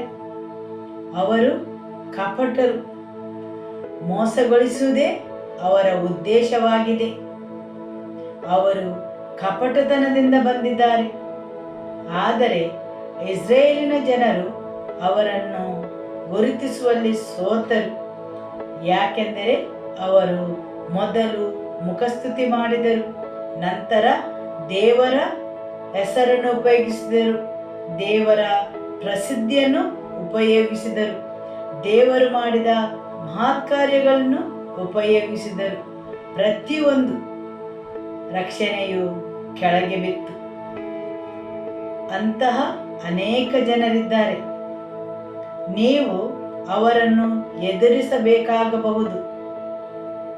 ಇಲ್ಲವಾದರೆ ದೇವರು ಈ ವಾಕ್ಯವನ್ನು ಮುಂದಕ್ಕೆ ತರುತ್ತಿರಲಿಲ್ಲ. ಪ್ರತಿಯೊಂದು ದೇವರ ವಾಕ್ಯಕ್ಕೆ ಒಂದು ಉದ್ದೇಶವಿದೆ. ಈಗಲೂ ಸಹ ಹೊಸ ಒಡಂಬಡಿಕೆಯ ವಿಶ್ವಾಸಿಗಳ ನಡುವೆ ನೀವು ಬೇರೆ ಬೇರೆ ಸ್ವಭಾವದ ಜನರನ್ನು ಭೇಟಿಯಾಗುತ್ತೀರಿ. ಇವರು ಸಹ ದೇವರ ಹೆಸರನ್ನು ಉಪಯೋಗಿಸುತ್ತಾರೆ ಮತ್ತು ಮುಖಸ್ತುತಿ ಮಾಡುತ್ತಾರೆ, ತಮ್ಮ ಉದ್ದೇಶವನ್ನು ಕಾರ್ಯಗತಗೊಳಿಸಲು. ಸರಿಯಲ್ಲವೇ? ಅವರು ಮುಂದುವರಿಸುತ್ತಾ ಹೇಳುತ್ತಾರೆ, ಹೆಷ್ಬೋನಿನ ಅರಸನಾದ ಸಿಹೋನ್, ಅಷ್ಟರೋತಿನಲ್ಲಿ ವಾಸವಾಗಿದ್ದ ಬಾಷಾನಿನ ಅರಸನಾದ ಓಗ್ ಎಂಬ ಈ ಇಬ್ಬರು ಅಮೋರಿಯರ ಅರಸರಿಗೆ ಮಾಡಿದೆಲ್ಲವನ್ನೂ ಕೇಳಿ. ಪ್ರತಿಯೊಂದು ಮಾತು ಮುಖಸ್ತುತಿಯಾಗಿದೆ, ಒಂದರ ಮೇಲೆ ಒಂದು. ತುಂಬ ಕಡಿಮೆ ಜನರು ಮುಖಸ್ತುತಿಯ ನಡುವೆ ವಿವೇಚಿಸುತ್ತಾರೆ. ಮುಖಸ್ತುತಿಯು ಬರುವಾಗ ಜನರು ತಮ್ಮ ರಕ್ಷಣೆಯನ್ನು ಬಿಟ್ಟು ಬಿಡುತ್ತಾರೆ. ಶತ್ರುವು ಎಲ್ಲ ಅಡೆತಡೆಗಳನ್ನು ಕಡಿದು ಹಾಕಲು ಮುಖಸ್ತುತಿಯನ್ನು ಉಪಯೋಗಿಸುತ್ತಾನೆ ಮತ್ತು ವಿವೇಚನಾ ಶಕ್ತಿಯನ್ನು ಸಹ. ವಾಕ್ಯವು ಮುಂದುವರಿಸುತ್ತಾ ಹೇಳುತ್ತದೆ, ಆದುದರಿಂದ ನಮ್ಮ ಹಿರಿಯರು, ದೇಶ ನಿವಾಸಿಗಳು ಪ್ರಾಣಕ್ಕೋಸ್ಕರ ಬುತ್ತಿ ಕಟ್ಟಿಕೊಂಡು ಹೋಗಿ ಇಸ್ರಾಯೇಲರನ್ನು ಎದುರುಗೊಂಡು, ನಾವು ನಿಮ್ಮ ಸೇವಕರು, ನೀವು ನಮ್ಮ ಸಂಗಡ ಒಪ್ಪಂದ ಮಾಡಿಕೊಳ್ಳಬೇಕು ಎಂಬುದಾಗಿ ಅವರನ್ನು ಬೇಡಿಕೊಳ್ಳಿರೆಂದು ಹೇಳಿ ನಮ್ಮನ್ನು ಕಳುಹಿಸಿದರು. ನಾವು ನಿಮ್ಮನ್ನು ಎದುರುಗೊಳ್ಳುವುದಕ್ಕಾಗಿ ಮನೆ ಬಿಟ್ಟು ಹೊರಟಾಗ ಪ್ರಯಾಣಕ್ಕೋಸ್ಕರ ತೆಗೆದುಕೊಂಡ ಈ ರೊಟ್ಟಿ ಬಿಸಿಯಾಗಿತ್ತು, ಈಗ ಒಣಗಿ ಚೂರು ಚೂರಾಗಿದೆ. ನೋಡಿ, ನಾವು ದ್ರಾಕ್ಷಾರಸ ತುಂಬಿಸಿಕೊಂಡಿದ್ದ ಈ ಗುದ್ದಲಿಗಳು ಹೊಸದಾಗಿದ್ದವು, ಈಗ ಹರಿದು ಹೋಗಿವೆ. ನಮ್ಮ ಬಟ್ಟೆ ಬರೆಗಳು ಹಾಗೂ ಕೆರಗಳು ದೀರ್ಘ ಪ್ರಯಾಣದಿಂದ ಸವೆದು ಹೋಗಿವೆ ಎಂದು ವಿವರಿಸಿದರು. ಆಗ ಇಸ್ರಾಯೇಲರು ಅವರ ಬುತ್ತಿಯಲ್ಲಿ ಸ್ವಲ್ಪ ತೆಗೆದುಕೊಂಡರು, ಆದರೆ ಯೆಹೋವನನ್ನು ವಿಚಾರಿಸಲಿಲ್ಲ.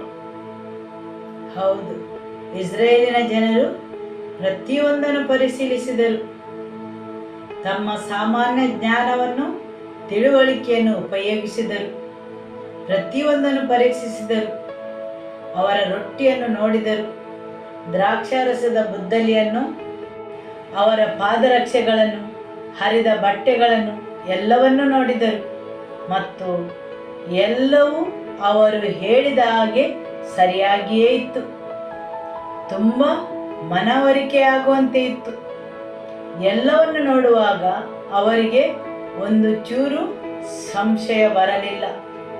ಆದುದರಿಂದ ದೇವರಲ್ಲಿ ಆಲೋಚನೆ ಕೇಳಲು ಅವರು ಮರೆತರು ಅಥವಾ ದೇವರಲ್ಲಿ ವಿಚಾರಿಸಲಿಲ್ಲ.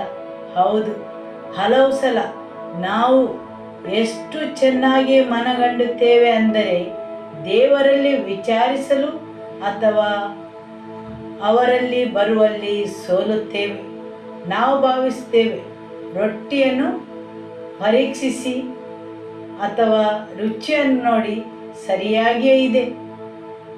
ಅವರು ನೋಡಿದ್ದು ಕೇಳಿದ್ದು ಎಲ್ಲವೂ ಸರಿಯಾಗಿಯೇ ಇತ್ತು. ಆದುದರಿಂದ ಎಲ್ಲವೂ ಸರಿಯಾಗಿ ಇರಲೇಬೇಕು ಅಲ್ಲವೇ? ಹೌದು, ರೊಟ್ಟಿಯು ಒಣಗಿ ಚೂರಾಗಿದೆ, ದ್ರಾಕ್ಷಾರಸದ ಬುದ್ದಲಿಗಳು ಹಳೆಯದಾಗಿವೆ, ಪಾದರಕ್ಷೆಗಳು ಹರಿದು ಹೋಗಿವೆ, ಗೋಣಿ ಚೀಲಗಳು ಹರಿದಿವೆ. ನೋಡಿದರೆ ಎಲ್ಲವೂ ಸ್ಪಷ್ಟವಾಗಿ ಮನವರಿಕೆ ಆಗುವಂತೆ ಇದೆ.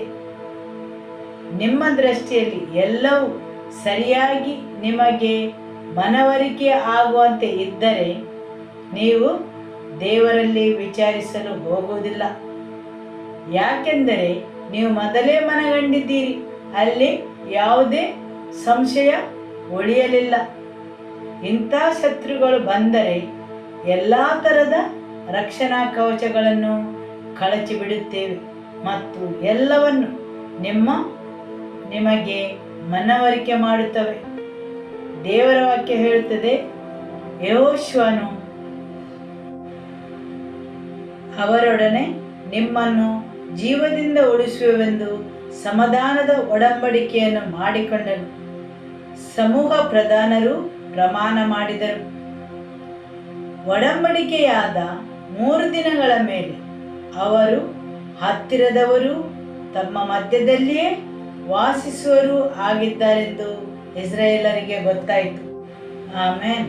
ದೇವರ ಮಕ್ಕಳು ಮುಂದುವರಿಯುತ್ತಾ ಮುನ್ನಡೆ ಸಾಧಿಸಿದಾಗ ಕತ್ತಲೆ ರಾಜ್ಯದ ಶಕ್ತಿಗಳು, ದುಷ್ಟ ಜನರು ಬೇಗನೆ ಒಗ್ಗೂಡುತ್ತಾರೆ. ಅನೇಕ ರಾಜರುಗಳು ಇಸ್ರಾಯೇಲಿನ ಜನರ ವಿರುದ್ಧ ಸೇರಿಕೊಂಡರು. ಅವರಲ್ಲಿಯೇ ತುಂಬ ಜಗಳಗಳುಂಟಾದರೂ, ವ್ಯತ್ಯಾಸಗಳಿದ್ದರೂ, ಬೇರೆ ಬೇರೆ ಯುದ್ಧಗಳಿಂದ ಒಬ್ಬರಿಗೊಬ್ಬರು ಹಾನಿ ಮಾಡಿದರು. ಇಸ್ರಾಯೇಲಿನ ಜನರು ಮುನ್ನಡೆದು ಬರುವಾಗ ಒಮ್ಮೆದೊಮ್ಮೆಲೆ ಅವರೆಲ್ಲ ಒಟ್ಟಾಗಿ ಸೇರಿ ಇಸ್ರಾಯೇಲ್ ಜನರ ವಿರುದ್ಧ ಸೇರಿಕೊಂಡರು. ಯೇಸುವಿನ ನ್ಯಾಯ ತೀರ್ಪು ನಡೆಯುವಾಗ ಅಲ್ಲಿ 2 ಜನರಿದ್ದರು, ಹೆರೋದ್ ಮತ್ತು ಪಿಲಾತನು. ಅವರು ವೈರಿಗಳಾಗಿದ್ದರು, ಆದರೆ ಅವರು ಒಳ್ಳೆಯ ಸ್ನೇಹಿತರಾಗಿ ಬದಲಾದರು ಯೇಸುವಿನ ಸಲುವಾಗಿ. ಹೌದು, ಸರಿಯಲ್ಲವೇ? ಇಲ್ಲಿ 2 ರಾಜರು ವೈರಿಗಳು, ಹೆರೋದ್ ಮತ್ತು ಪಿಲಾತನು. 2 ಯೇಸುವಿನ ಸಲುವಾಗಿ ಒಳ್ಳೆಯ ಸ್ನೇಹಿತರಾಗಿ ಬದಲಾದರು. ಆದುದರಿಂದ ಕತ್ತಲೆಯ ರಾಜ್ಯವು ಆದಷ್ಟು ಬೇಗ ಒಗ್ಗೂಡುತ್ತದೆ. ಅವರು ಯೇಸುವಿನ ವಿರೋಧವಾಗಿ ಜೊತೆಗೂಡಿ ಕೆಲಸ ಮಾಡಿದರು.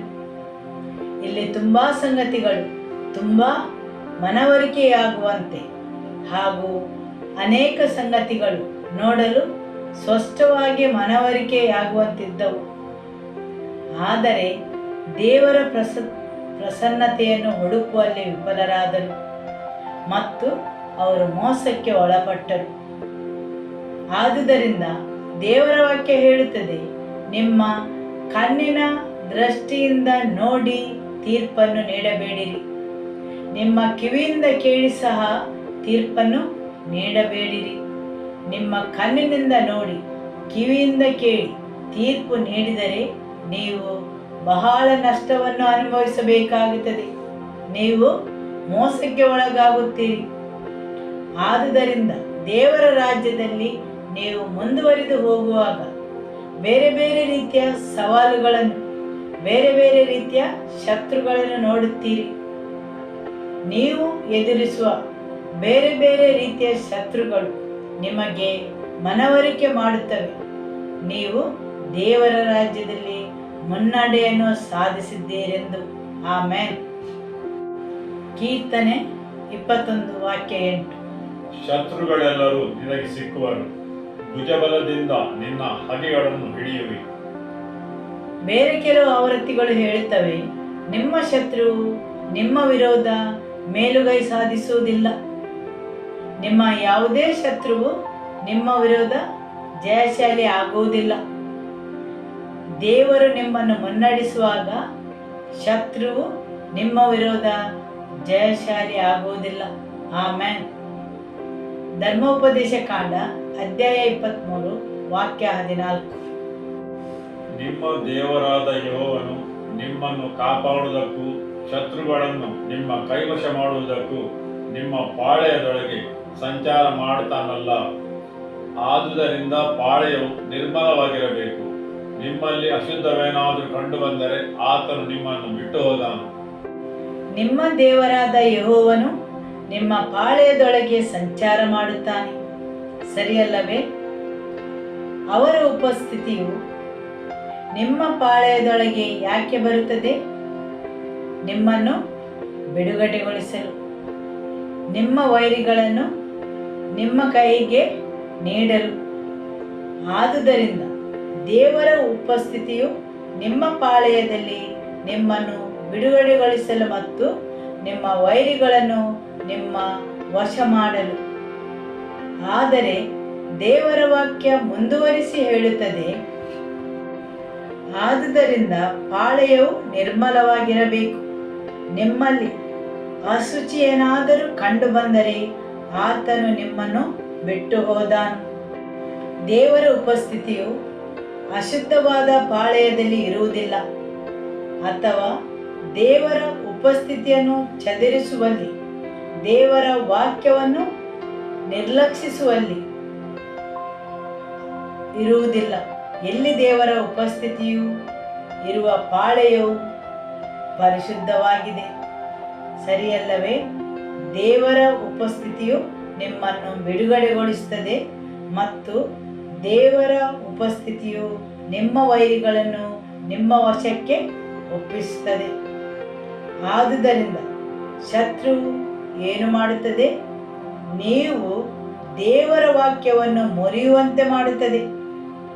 ಮೋಸದ ಮುಖಾಂತರ, ವಂಚನೆಯ ಮುಖಾಂತರ. ದೇವರ ಆಜ್ಞೆಯು ಆ ಪ್ರದೇಶದಲ್ಲಿರುವ ಯಾವುದೇ ಜನಾಂಗಗಳ ನಡುವೆ ಒಡಂಬಡಿಕೆಯನ್ನು ಮಾಡಬೇಡಿರೆಂದು ಹೇಳುತ್ತದೆ. ದೇವರು ಮೋಸೆಗೆ ಸ್ಪಷ್ಟವಾಗಿ ಹೇಳಿದ್ದಾರೆ. ಮೋಸೆಯು ಸ್ಪಷ್ಟವಾಗಿ ಯೆಹೋಶುವನಿಗೆ ಹೇಳಿದ್ದಾನೆ, ನೀವು ಈ ಪ್ರದೇಶದ ಜನರಲ್ಲಿ ಯಾವುದೇ ಒಡಂಬಡಿಕೆಯನ್ನು ಮಾಡಕೂಡದೆಂದು. ಆದರೆ ನೀವಿಲ್ಲಿ ನೋಡುತ್ತೀರಿ, ಗಿಬ್ಯೋನರು ಮೋಸದಿಂದ ಬಂದು ಒಪ್ಪಂದವನ್ನು ಮಾಡಿದರು. ಪ್ರತಿ ಸಲ ಶತ್ರು ಒಂದು ಅಥವಾ ಬೇರೊಂದು ಉಪಾಯವನ್ನು ಹುಡುಕುತ್ತಾನೆ. ಆಯಿಯಲ್ಲಿ ಆ ಶಾಪಗ್ರಸ್ತ ವಸ್ತುಗಳನ್ನು ತಂದು ದೇವರ ಉಪಸ್ಥಿತಿ ಅಲ್ಲಿ ಇರದಂತೆ ಹಾಗೂ ಇಸ್ರಾಯೇಲರನ್ನು ಬಿಡುಗಡೆಗೊಳಿಸದಂತೆ ಅಥವಾ ಅವರ ವೈರಿಗಳನ್ನು ಇಸ್ರಾಯೇಲರ ಕೈಗೆ ಒಪ್ಪಿಸದಂತೆ ಮಾಡಲು, ಸರಿಯಲ್ಲವೇ? ಪ್ರತಿ ಸಲ ಶತ್ರು ಉಪಯೋಗಿಸುವ ತಂತ್ರವು ಒಂದೇ ಆಗಿದೆ. ದೇವರನ್ನು ಉಲ್ಲಂಘಿಸುವಂತಹ ವಸ್ತುಗಳನ್ನು ಪಾಳೆಯದೊಳಗೆ ತಂದು ದೇವರ ಕೋಪಕ್ಕೆ ಗುರಿಪಡಿಸುವುದು ಅಥವಾ ದೇವರ ಪ್ರಸನ್ನತೆಯು ಅವರಿಂದ ದೂರ ಸರಿಯುವಂತೆ ಮಾಡುವುದು. ಹಾಗೆ ದೇವರು ತನ್ನ ಉಪಸ್ಥಿತಿಯಿಂದ ಅವರನ್ನು ಬಿಡುಗಡೆಗೊಳಿಸದಂತೆ ಅಥವಾ ಬಿಡುಗಡೆಗೊಳಿಸಲು ಅವರ ಉಪಸ್ಥಿತಿಯು ಇಲ್ಲದಂತೆ ಮಾಡಲು. ಆಮೆನ್. ಅರಣ್ಯಕಾಂಡ ಅಧ್ಯಾಯ 14 ವಾಕ್ಯ 9. ಹೀಗಿರುವುದರಿಂದ ಯೆಹೋವನಿಗೆ ತಿರುಗಿ ಬೀಳಬೇಡಿರಿ, ಇದಲ್ಲದೆ ಆ ದೇಶದ ಜನರಿಗೆ ಭಯಪಡಬೇಡಿರಿ, ಏಕೆಂದರೆ ನಾವು ಅವರನ್ನು ಸುಲಭವಾಗಿ ಜಯಿಸಿ ಬಿಡುವೆವು. ಅವರಿಗೆ ನೆರಳಾಗಿದ್ದ ದೇವರು ಅವರನ್ನು ಕೈಬಿಟ್ಟಿದ್ದಾನೆ. ಯೆಹೋವನು ನಮ್ಮ ಸಂಗಡ ಇದ್ದಾನೆ, ಅವರಿಗೆ ಭಯಪಡಬೇಡಿರಿ ಎಂದನು. ಹೀಗಿರುವುದರಿಂದ ಯೆಹೋವನಿಗೆ ತಿರುಗಿ ಬೀಳಬೇಡಿರಿ, ಅದಲ್ಲದೆ ಆ ದೇಶದ ಜನರಿಗೆ ದಿಗಿಲು ಪಡಬೇಡಿರಿ, ಯಾಕೆಂದರೆ ದೇವರ ಉಪಸ್ಥಿತಿಯು ಪಾಳೆಯದಲ್ಲಿರುವಾಗ ನಿಮ್ಮ ವಿರುದ್ಧವಾಗಿ ಬರುವ ಪ್ರತಿಯೊಂದು ಶತ್ರುವು ನಿಮಗೆ ರೊಟ್ಟಿಯಾಗುವರು. ಆಮೆನ್. ಯೆಹೋಶುವ ಅಧ್ಯಾಯ 1 ವಾಕ್ಯ 5. ನಿನ್ನ ಜೀವಮಾನದಲ್ಲೆಲ್ಲ ಒಬ್ಬನೂ ನಿನ್ನ ಮುಂದೆ ನಿಲ್ಲನು. ನಾನು ಮೋಶೆಯ ಸಂಗಡ ಇದ್ದ ಹಾಗೆ ನಿನ್ನ ಸಂಗಡವೂ ಇರುವೆನು. ನಿನ್ನನ್ನು ಕೈ ಬಿಡುವುದಿಲ್ಲ, ತೊರೆಯುವುದಿಲ್ಲ. ಆಮೆನ್. ನಿನ್ನ ಜೀವಮಾನದಲ್ಲೆಲ್ಲ ಒಬ್ಬನೂ ನಿನ್ನ ಮುಂದೆ ನಿಲ್ಲನು. ದೇವರ ಉಪಸ್ಥಿತಿಯು ಪಾಳೆಯದೊಳಗೆ ಇರುವವರೆಗೆ ಶತ್ರುವಿನ ಮೇಲೆ ತನ್ನ ಭಯವನ್ನು ಉಂಟು ಮಾಡುವನು. ಹೌದು, ಯಾವುದೇ ಮನುಷ್ಯನು ನಿನ್ನ ಮುಂದೆ ನಿಲ್ಲನು. ಆಮೆನ್. ಯೆಹೋಶುವ ಅಧ್ಯಾಯ 1 ವಾಕ್ಯ 9. ನಾನು ನಿನಗೆ ಆಜ್ಞಾಪಿಸಿದಂತೆ ಸ್ಥಿರಚಿತ್ತನಾಗಿರು, ಧೈರ್ಯದಿಂದಿರು, ಅಂಜಬೇಡ, ಕಳವಳಗೊಳ್ಳಬೇಡ. ನೀನು ಹೋಗುವಲ್ಲೆಲ್ಲ ನಿನ್ನ ದೇವರಾದ ಯೆಹೋವನು ನಿನ್ನ ಸಂಗಡ ಇರುವನು ಎಂದು ಹೇಳಿದನು. ನೀವು ಯಾವಾಗ ಶಿಬಿರವನ್ನು ಶುದ್ಧೀಕರಿಸುತ್ತೀರಿ, ಯೆಹೋವ ದೇವರು ನಿಮ್ಮೊಡನೆ ಇದ್ದಾರೆ. ನೀವು ಹೋಗುವಲ್ಲೆಲ್ಲ ನಿಮ್ಮ ಸಂಗಡ ಬರುತ್ತಾನೆ. ಆಮೆನ್. ಧರ್ಮೋಪದೇಶ ಕಾಂಡ ಅಧ್ಯಾಯ 20 ವಾಕ್ಯ 1. ನೀವು ನಿಮ್ಮ ಶತ್ರುಗಳಿಗೆ ವಿರುದ್ಧವಾಗಿ ಯುದ್ಧಕ್ಕೆ ಹೊರಟಾಗ ಅವರ ಹತ್ತಿರ ಕುದುರೆಗಳು, ರಥಗಳು ಮತ್ತು ನಿಮಗಿಂತ ಹೆಚ್ಚಾದ ಕಾಲ್ಬಲವು ಇರುವುದನ್ನು ಕಂಡರೆ ಹೆದರಬಾರದು. ಏಕೆಂದರೆ ಐಗುಪ್ತ ದೇಶದಿಂದ ನಿಮ್ಮನ್ನು ಬಿಡಿಸಿದ ನಿಮ್ಮ ದೇವರಾದ ಯೆಹೋವನು ನಿಮ್ಮ ಕಡೆ ಇದ್ದಾನಲ್ಲ. ಆಮೆನ್. ಶತ್ರುವು ನಿಮಗೆ ಭಯಂಕರವಾಗಿ ಕಾಣುವ ಸಮಯ ಅಥವಾ ಸಂದರ್ಭಗಳು ಬರಬಹುದು. ಆದುದರಿಂದ ದೇವರ ವಾಕ್ಯ ಹೇಳುತ್ತದೆ, ಕುದುರೆಗಳನ್ನು, ರಥಗಳನ್ನು ನೋಡಬೇಡಿರಿ. ಅದರ ಬದಲು ನಿಮ್ಮ ನಡುವೆ ಇರುವ ನಿಮ್ಮ ಯೆಹೋವ ದೇವರನ್ನು ನೋಡಿರಿ ಮತ್ತು ನೆನಪಿಸಿಕೊಳ್ಳಿ, ನಿಮ್ಮ ಮುಂದಿನ ದಿನಗಳಲ್ಲಿ ಅವರು ಮಾಡಿದ ಮಹತ್ ಕಾರ್ಯಗಳನ್ನು. ನಿಮ್ಮ ಜೀವಮಾನದಲ್ಲಿ ಕೆಲವು ಸಂದರ್ಭಗಳು ತುಂಬ ಕಠಿಣವಾಗಿ ನಿಮಗೆ ಕಾಣಬಹುದು. ಸವಾಲುಗಳು ಕಠಿಣವಾಗಿರಬಹುದು. ದೇವರ ವಾಕ್ಯವು ಹೇಳುತ್ತದೆ, ಕುದುರೆಗಳನ್ನು, ರಥಗಳನ್ನು ನೋಡಬೇಡಿರಿ. ಹೌದು, ಒಂದು ವೇಳೆ ನೀವು ನೋಡಿದರೆ ಸಾಮಾನ್ಯವಾಗಿ ಆ ವಿಷಯಗಳು ನಿಮ್ಮನ್ನು ನಿರುತ್ಸಾಹಗೊಳಿಸಬಹುದು, ನಿಮ್ಮಲ್ಲಿ ಭಯವನ್ನು ತರಬಹುದು. ಆದರೆ ನೆನಪು ಮಾಡಿ, ದೇವರು ಮೊದಲು ಮಾಡಿದ ಮಹತ್ ಕಾರ್ಯಗಳನ್ನು, ದೇವರನ್ನೇ ಎದುರು ನೋಡಿರಿ. ಆಮೆನ್. ಐಗುಪ್ತ ದೇಶದಲ್ಲಿ ಮಾಡಿದ ಕಾರ್ಯಗಳನ್ನು ನೋಡಿರಿ. ಅಲ್ಲಿ ಮಾಡಿದ ಅದ್ಭುತ ಕಾರ್ಯಗಳನ್ನು, ದೇವರು ಭೂತಕಾಲದಲ್ಲಿ ಮಾಡಿದ ಅದ್ಭುತ ಕಾರ್ಯಗಳನ್ನು ಎಂದಿಗೂ ಮರೆಯಬೇಡಿರಿ. ನೀವು ಹೊಸ ಸವಾಲುಗಳನ್ನು ಎದುರಿಸುವಾಗ ಮೊದಲು ಮಾಡಿದ ಕಾರ್ಯಗಳನ್ನು ನೆನಪಿಸಿಕೊಳ್ಳಿ. ಭೂತಕಾಲದಲ್ಲಿ ಮಾಡಿದ ಮಹತ್ ಕಾರ್ಯಗಳನ್ನು, ಅದ್ಭುತಗಳನ್ನು. ಸರಿಯಲ್ಲವೇ? ಆಮೆನ್. ಧರ್ಮೋಪದೇಶ ಕಾಂಡ ಅಧ್ಯಾಯ 28 ವಾಕ್ಯ 7. ನಿಮ್ಮ ವಿರುದ್ಧವಾಗಿ ಬರುವ ಶತ್ರುಗಳು ನಿಮ್ಮಿಂದ ಸೋತು ಹೋಗುವಂತೆ ಯೆಹೋವನು ಮಾಡುವನು. ಅವರು ಒಂದೇ ದಾರಿಯಿಂದ ನಿಮ್ಮ ವಿರುದ್ಧವಾಗಿ ಬಂದರೂ 7 ದಾರಿಗಳಿಂದ ಓಡಿ ಹೋಗುವರು. ಆಮೆನ್. ಇದಕ್ಕೆ ಯಾರು ಕಾರಣರು? ದೇವರ ವಾಕ್ಯ ಹೇಳುತ್ತದೆ, ದೇವರೇ ಇದಕ್ಕೆ ಕಾರಣಕರ್ತರು. ಹೌದು, ದೇವರ ಪ್ರಸನ್ನತೆಯು ನಿಮ್ಮ ಶತ್ರು ನಿಮ್ಮ ಎದುರಿನಿಂದ ಓಡಿ ಹೋಗುವಂತೆ ಮಾಡಿತು. ಹಾಗೂ ವೈರಿಯು ನಮ್ಮ ಜೀವನದಲ್ಲಿ ಮಾಡುವ ಎಲ್ಲ ಕಾರ್ಯಗಳು ದೇವರ ಪ್ರಸನ್ನತೆಯನ್ನು ನಮ್ಮ ಜೀವನದಿಂದ ದೂರ ಮಾಡಲು, ದೇವರ ವಾಕ್ಯಕ್ಕೆ ವಿಧೇಯರಾಗದಂತೆ, ದೇವರ ಮಾರ್ಗಕ್ಕೆ ಅವಿಧೇಯರಾಗುವಂತೆ ಮಾಡುತ್ತದೆ. ನಮ್ಮ ಹೃದಯದಲ್ಲಿ ಕೆಲವು ರೀತಿಯ ಕಠಿಣತೆ ಅಥವಾ ಅವಿಧೇಯತೆಯನ್ನು ತರಲು. ಸರಿಯಲ್ಲವೇ? ಆಮೆನ್. 1 ಪೇತ್ರ ಅಧ್ಯಾಯ 5 ವಾಕ್ಯ 8. ಇಲ್ಲಿ ದೇವರ ವಾಕ್ಯ ಹೇಳುತ್ತದೆ, ಸಮಚಿತ್ತದಿಂದಿರಿ ಮತ್ತು ಎಚ್ಚರವಾಗಿರಿ. ಇಲ್ಲಿ ದೇವರ ವಾಕ್ಯ ಹೇಳುತ್ತದೆ, ಶತ್ರುವು ಗರ್ಜಿಸುವ ಸಿಂಹದಂತೆ ಬರುವಾಗ ಒಂದು ರೀತಿಯ ಶತ್ರುವು ನೋಡಲು ಭಯಂಕರವಾಗಿ ಹೆದರಿಕೆಯನ್ನುಂಟು ಮಾಡುವ ಹಾಗೆ ಹಾಗೂ ಇನ್ನೊಂದು ರೂಪದಲ್ಲಿ ನಿಮ್ಮ ವೈರಿಯು ಬರುವುದನ್ನು ಸಂತ ಪೌಲನು ಹೇಳುತ್ತಾನೆ. 2 ಕೊರಿಂಥಿಯರಿಗೆ ಅಧ್ಯಾಯ 11 ವಾಕ್ಯ 3. ಆದರೆ ಹೇಗೆ ಹವ್ವಳು ಸರ್ಪದ ಕೀರ್ತಿಗೆ ಒಳಗಾಗಿ ಮೋಸ ಹೋದಳೋ ಹಾಗೆ ನಿಮ್ಮ ಮನಸ್ಸು ಕ್ರಿಸ್ತನ ವಿಷಯದಲ್ಲಿರಬೇಕಾದ ಯಥಾರ್ಥತ್ವವನ್ನು ಶುದ್ಧತ್ವವನ್ನು ಬಿಟ್ಟು ಕೆಟ್ಟು ಹೋದೀತೆಂದು ನನಗೆ ಭಯವಾಗಿದೆ. ಇಲ್ಲಿ ಪೌಲನು ಹೇಳುತ್ತಾನೆ, ಹೇಗೆ ಹವ್ವಳು ಸರ್ಪದ ಕುಯುಕ್ತಿಗೆ ಒಳಬಿದ್ದು ಮೋಸ ಹೋದಳು ಹಾಗೆಯೇ ನಿಮ್ಮ ಮನಸ್ಸು ಕ್ರಿಸ್ತನ ವಿಷಯದಲ್ಲಿರಬೇಕಾದ ಯಥಾರ್ಥತ್ವವನ್ನು ಪತಿವ್ರತತ್ವವನ್ನು ಬಿಟ್ಟು ಕೆಟ್ಟು ಹೋದಿತೆಂದು ನನಗೆ ಭಯ ಉಂಟು. ಹೌದು, ಇಲ್ಲಿ ಪೌಲನು ಹೇಳುತ್ತಾನೆ, ನನಗೆ ಭಯವಾಗುತ್ತದೆ ನಿಮಗೋಸ್ಕರ. ಹೇಗೆ ಸೈತಾನನು ಹವ್ವಳನ್ನು ಮೋಸಗೊಳಿಸಿದಂತೆ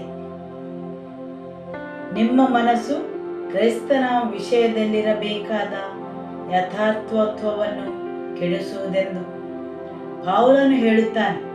ನಿಮ್ಮ ಮನಸ್ಸು ಭ್ರಷ್ಟವಾಗಬಹುದೆಂದು. ಹೌದು, ಹಾಗಾದರೆ ಇಲ್ಲಿ ವೈರಿಯು ಹೇಗೆ ಕಾರ್ಯನಿರ್ವಹಿಸ್ತಾನೆ ಮತ್ತು ಹೇಳುವುದಾದರೆ ಶತ್ರು ಹೇಗೆ ನಿಮ್ಮನ್ನು ಬೆದರಿಸುತ್ತದೆ?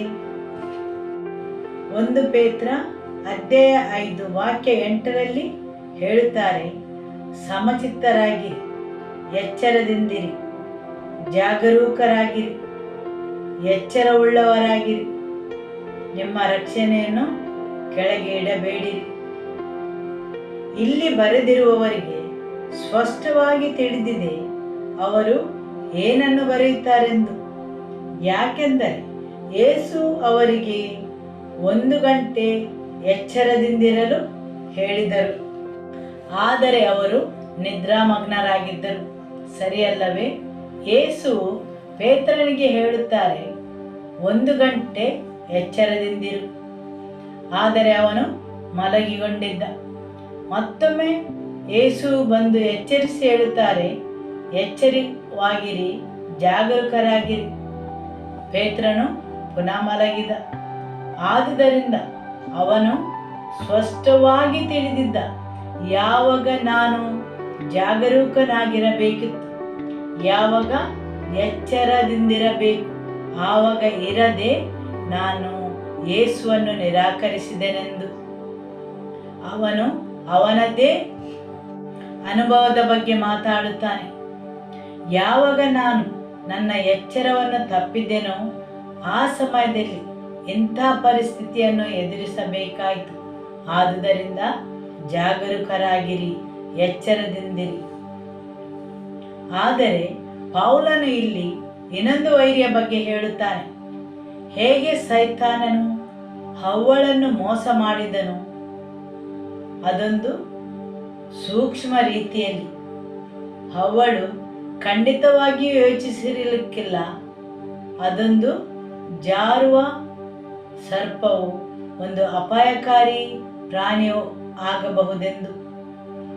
ಆದುದರಿಂದ ಆಕೆಯು ಅದರೊಟ್ಟಿಗೆ ಸಂಭಾಷಣೆಗೆ ಇಳಿತಾಳೆ. ಅದೊಂದು ಸುಂದರವಾದ ಕ್ಷುಲ್ಲಕ ವಸ್ತುವೆಂದು ತಿಳಿದಳು. ಯಾಕೆಂದರೆ ಅವರ ಜೊತೆ ಪರಸ್ಪರ ಸಂಭಾಷಣೆಯು ನಡೆಯಿತು.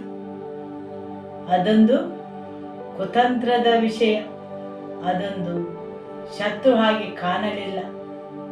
ಯಾವಾಗ ವೈರಿಯು ವೈರಿ ಹಾಗೆ ಕಾಣದೆ ಮಿತ್ರನಂತೆ ಕಂಡರೆ ಆವಾಗ ತೊಂದರೆಗಳು ಪ್ರಾರಂಭವಾಗುತ್ತವೆ. ಯೂದನು ಹೇಗೆ ಬಂದನು? ಒಂದು ಮುತ್ತಿನೊಂದಿಗೆ, ಸರಿಯಲ್ಲವೇ? ಅವನೊಬ್ಬ ಶತ್ರುವಿನಂತೆ ಕಾಣಲಿಲ್ಲ, ಅವನೊಬ್ಬ ಮಿತ್ರನಾಗಿದ್ದ. ಶತ್ರುವು ಯಾವಾಗಲೂ ನೀವು ಶಂಕಿಸದ ವ್ಯಕ್ತಿಯನ್ನು ಉಪಯೋಗಿಸ್ತಾನೆ. ಎಲ್ಲ ಪರಿಸಯರು ಸದ್ದುಕಾಯರು ತಿಳಿದಿದ್ದರು ಯೇಸುವನ್ನು ಹಿಡಿಯಬೇಕಾದರೆ ಬೇರೆ ಯಾರನ್ನಾದರೂ ಹಿಡಿಯಬೇಕೆಂದು. ಹಾಗೆ ಅವರು ಯೂದನನ್ನು ಹಿಡಕೊಂಡರು. ಶತ್ರುವಿಗೆ ಪ್ರವೇಶವನ್ನು ಕೊಡುವವನು. ಸೈತಾನನು ನೇರವಾಗಿ ಆದಾಮನ ಹತ್ತಿರ ಹೋದನು ಇಲ್ಲ, ಆದರೆ ಅವನು ಹವ್ವಳ ಹತ್ತಿರ ಹೋದನು. ಒಂದು ವೇಳೆ ಅವನು ನೇರವಾಗಿ ಆದಾಮನ ಹತ್ತಿರ ಹೋಗಿದ್ದರೆ ಸಂಪೂರ್ಣವಾಗಿ ನಿರಾಕರಿಸಲ್ಪಡುತ್ತಿದ್ದ.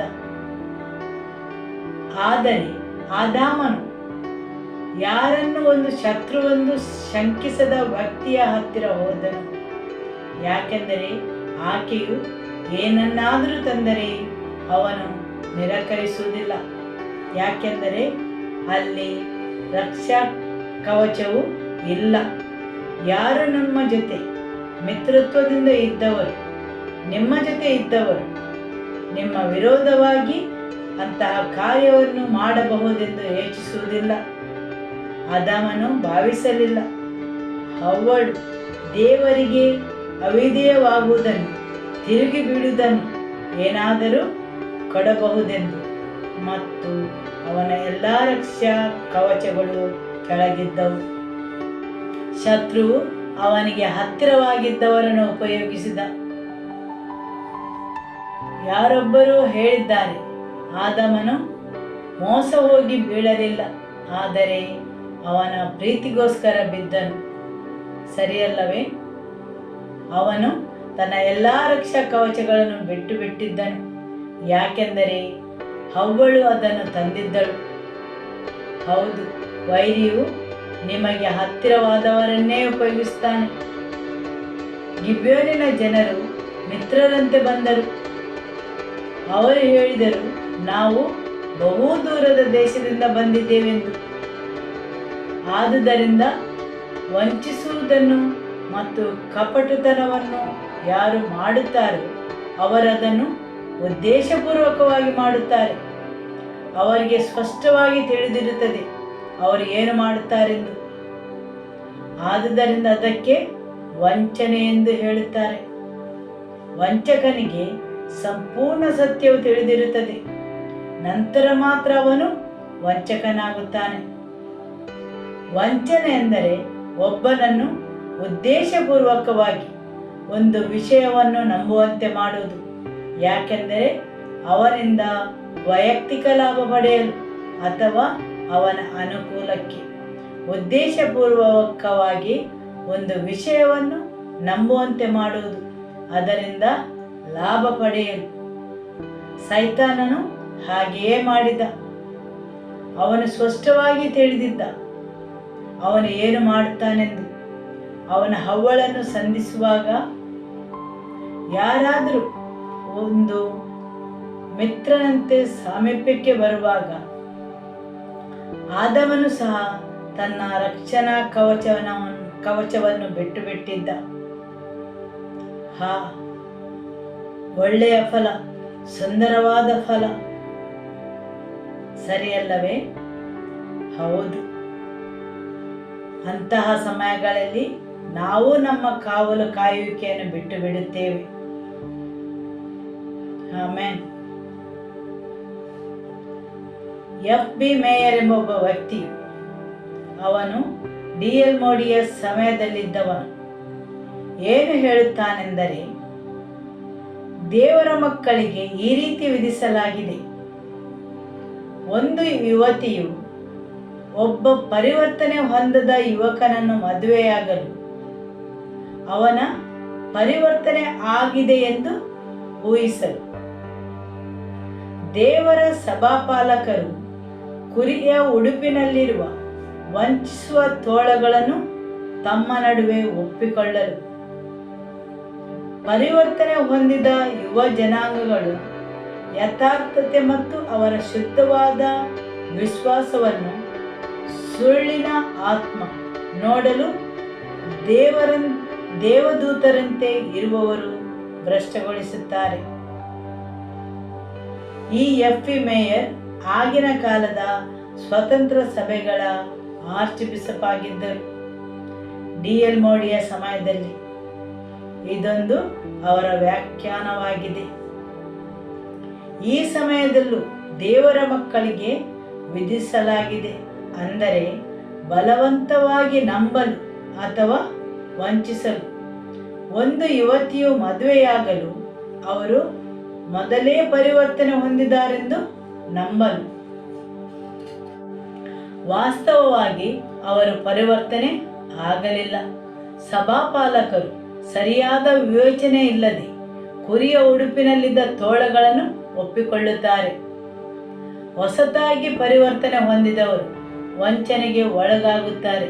ಹೇಗೆಂದರೆ ಯಥಾರ್ಥವಾದ ಬೈಬಲಿನ ಸತ್ಯವನ್ನು ಅವರಿಂದ ತೆಗೆದಿಡುತ್ತಾರೆ. ಸುಳ್ಳಿನ ಆತ್ಮವು ಜನರನ್ನು ನೋಡಲು ದೇವದೂತರಂತೆ ಇರುವವರನ್ನು ಉಪಯೋಗಿಸ್ತಾನೆ. ಹೌದು, ದೇವರ ವಾಕ್ಯವನ್ನು ಒಂದು ಬೇಲಿಯಂತೆ ನಿಮ್ಮ ವಿವೇಚನಾ ಶಕ್ತಿಯಿಂದ ಉಪಯೋಗಿಸಿರಿ. ಹೌದು, ಕೆಲವು ಜನರಿದ್ದಾರೆ, ದೇವರ ಮನುಷ್ಯನೆಂದಾಕ್ಷಣ ಅವರೆಲ್ಲರ ಬಳಿ ಓಡಿ ಹೋಗಿ ತಲೆಯ ಮೇಲೆ ಕೈ ಇಟ್ಟು ಪ್ರಾರ್ಥಿಸಲು ಹೇಳುತ್ತಾರೆ. ಆದರೆ ಅವರಿಗೇ ಅರಿವಿರುವುದಿಲ್ಲ ಯಾವ ಆತ್ಮವು ಅವರೊಳಗೆ ವರ್ಗವಾಗಿದೆ ಎಂದು. ಮನುಷ್ಯನ ಹತ್ತಿರ ಏನಿದೆ ಅದನ್ನು ಮಾತ್ರ ಕೊಡಲು ಅವನು ಶಕ್ತನಾಗುತ್ತಾನೆ. ಅವನು ಏನನ್ನು ಸ್ವೀಕರಿಸಿದನೆ ಅದನ್ನು ಮಾತ್ರ ಅವನು ವರ್ಗಾಯಿಸಲು ಸಾಧ್ಯ. ಆಮೆನ್. ಯೋಶುವ ಅಧ್ಯಾಯ 9 ವಾಕ್ಯ 24. ಅವರು ಯೆಹೋಶುವನಿಗೆ, ನಿನ್ನ ದೇವರಾದ ಯೆಹೋವನು ತನ್ನ ಸೇವಕನಾದ ಮೋಶೆಗೆ, ನಾನು ನಿಮಗೆ ಈ ದೇಶವನ್ನೆಲ್ಲ ಕೊಡುವಾಗ ನೀವು ಇದರ ಎಲ್ಲ ನಿವಾಸಿಗಳನ್ನು ಸಂಹರಿಸಿ ಬಿಡಬೇಕೆಂದು ಆಜ್ಞಾಪಿಸಿದ್ದನ್ನು ಕೇಳಿ ನಮ್ಮ ಪ್ರಾಣ ತೆಗೆಯುವರೆಂದು ಹೆದರಿ ಹೀಗೆ ಮಾಡಿದೆವು. ಈಗ ನಾವು ನಿನ್ನ ಕೈಯಲ್ಲಿದ್ದೇವೆ. ನಿನಗೆ ಯಾವುದು ಒಳ್ಳೆಯದು ನ್ಯಾಯವಾದುದೆಂದು ತೋರುತ್ತದೋ ಅದರಂತೆ ನಮಗೆ ಮಾಡು ಎಂದು ಉತ್ತರ ಕೊಟ್ಟರು. ಇಲ್ಲಿ ಗಿಬ್ಯೋನರು ಹೇಳುತ್ತಾರೆ, ಖಂಡಿತವಾಗಿಯೂ, ಹೌದು, ಅವರಿಗೆ ಖಂಡಿತವಾಗಿಯೂ ತಿಳಿದಿತ್ತು, ನಿನ್ನ ದೇವರಾದ ಯೆಹೋವನು ತನ್ನ ಸೇವಕನಾದ ಮೋಶೆಗೆ, ನಾನು ನಿಮಗೆ ಈ ದೇಶವನ್ನೆಲ್ಲ ಕೊಡುವಾಗ ನೀವು ಇದರ ಎಲ್ಲ ನಿವಾಸಿಗಳನ್ನು ಸಂಹರಿಸಿ ಬಿಡಬೇಕೆಂದು ಆಜ್ಞಾಪಿಸಿದ್ದನ್ನು ಕೇಳಿದ್ದೇವೆ. ನಿಮ್ಮ ದೇವರು ಯೆಹೋವನು ಈ ಪ್ರದೇಶದ ಎಲ್ಲ ನಿವಾಸಿಗಳನ್ನು ಕೊಲ್ಲಬೇಕೆಂದು ಮೋಶೆಗೆ ಆಜ್ಞಾಪಿಸಿದ್ದನ್ನು ನಾವು ಕೇಳಿದೆವು ಮತ್ತು ನಮ್ಮ ದೇಶವನ್ನು ನಿಮಗೆ ಪಿತ್ರಾರ್ಜಿತವಾಗಿ ನೀಡಿದರೆಂದು. ಆದುದರಿಂದ ನಿಮ್ಮ ದೇವರು ಏನು ಆಜ್ಞಾಪಿಸಿದರೆಂದು ನಮಗೆ ಸ್ಪಷ್ಟವಾಗಿ ತಿಳಿದಿದೆ. ಅವರಿಗೆ ಖಂಡಿತವಾಗಿಯೂ ಅರಿವಿದೆ ಮತ್ತು ದೇವರು ಆಜ್ಞಾಪಿಸಿದ ಸರಿಯಾದ ತಿಳುವಳಿಕೆಯಿಂದ ಅವರು ಬಂದಿದ್ದಾರೆ. ವಂಚಿಸುವ ಒಂದೇ ಉದ್ದೇಶದಿಂದ ಬಂದಿದ್ದಾರೆ. ಅನೇಕ ಸಲ ಜನರು ಆಶಿಸುತ್ತಾರೆ, ದೇವರು ಮಧ್ಯ ಪ್ರವೇಶಿಸಿ ಹೇಳಬೇಕು, ಇಲ್ಲ, ಬೇಡ ಎಂದು. ಆದರೆ ದೇವರು ಹಾಗೆ ಮಾಡುವುದಿಲ್ಲ. ಅವರು ಉತ್ತರ ಕೊಡುವುದು ನೀವು ಆತನನ್ನು ಪೂರ್ಣ ಹೃದಯದಿಂದ ಹುಡುಕುವಾಗ ಮಾತ್ರ. ಇಲ್ಲಿ ಯೆಹೋಶುವನಾಗಲಿ ಇಸ್ರೇಲಿನ ಯಾರೇ ಆಗಲಿ ದೇವರನ್ನು ವಿಚಾರಿಸಲಿಲ್ಲ. ಅವರ ಮುಖವನ್ನು ಪ್ರಸನ್ನತೆಯನ್ನು ಹುಡುಕಲಿಲ್ಲ. ಆಕಾನನ ಕುಲ, ವರ್ಗ, ತಂದೆಯ ಮನೆತನ ಎಲ್ಲವನ್ನು ತೋರಿಸಿದ ಅದೇ ದೇವರು ಖಂಡಿತವಾಗಿಯೂ ಈ ವಿಷಯವನ್ನು ಅವರಿಗೆ ತಿಳಿಸುತ್ತಿದ್ದರು. ಅವರು ದೇವರೊಡನೆ ವಿಚಾರಿಸಿದ್ದಾರೆ, ಸರಿಯಲ್ಲವೇ? ಈ ಸಂದರ್ಭದ ಕೆಲವೇ ದಿನಗಳ ಮೊದಲು ದೇವರು ಆಕಾನನನ್ನು ಬಹಿರಂಗಪಡಿಸಿದರು. ಆದರೂ ಈ ಇಸ್ರೇಲರು ಮತ್ತು ಯೆಹೋಶುವ ದೇವರನ್ನು ವಿಚಾರಿಸುವಲ್ಲಿ ವಿಫಲರಾದರು. ನಿಮ್ಮ ಹುಡುಕೆಯಿಂದಾಗಿ ದೇವರು ನಿಮ್ಮನ್ನು ಕಾಪಾಡುತ್ತಾರೆ, ರಕ್ಷಿಸುತ್ತಾರೆ. ಹೌದು, ನಿಮ್ಮ ಹುಡುಕುವಿಕೆಯಿಂದಾಗಿ ದೇವರು ನಿಮ್ಮನ್ನು ಕಾಪಾಡುತ್ತಾರೆ, ರಕ್ಷಿಸುತ್ತಾರೆ. ಕೀರ್ತನೆ 91 ವಾಕ್ಯ 13 ಮತ್ತು 14ರಲ್ಲಿ ಏನು ಹೇಳುತ್ತದೆಂದು ಕೇಳುವ. ಸಿಂಹ ಮತ್ತು ಸರ್ಪಗಳ ಮೇಲೆ ನಡೆಯುವಿ, ಪ್ರಾಯದ ಸಿಂಹವನ್ನು ಘಟಸರ್ಪವನ್ನು ತುಳಿದು ಬಿಡುವಿ. ಅವನು ನನ್ನಲ್ಲಿ ಆಸಕ್ತನಾಗಿರುವುದರಿಂದ ಅವನನ್ನು ರಕ್ಷಿಸುವೆನು. ನನ್ನ ನಾಮವನ್ನು ಅರಿತವನಾಗಿರುವುದರಿಂದ ಅವನನ್ನು ಉದ್ಧರಿಸುವೆನು. ನೀವು ಅದನ್ನು ತುಳಿಯಲು ಕಾರಣವೇನು? ನಿಮ್ಮನ್ನು ಬಿಡುಗಡೆಗೊಳಿಸಲು ದೇವರು ತೆತ್ತ ಬೆಲೆ ಏನು? ಯಾಕೆಂದರೆ ನನ್ನ ಮೇಲಿನ ಪ್ರೀತಿ, ಸರಿಯಲ್ಲವೇ?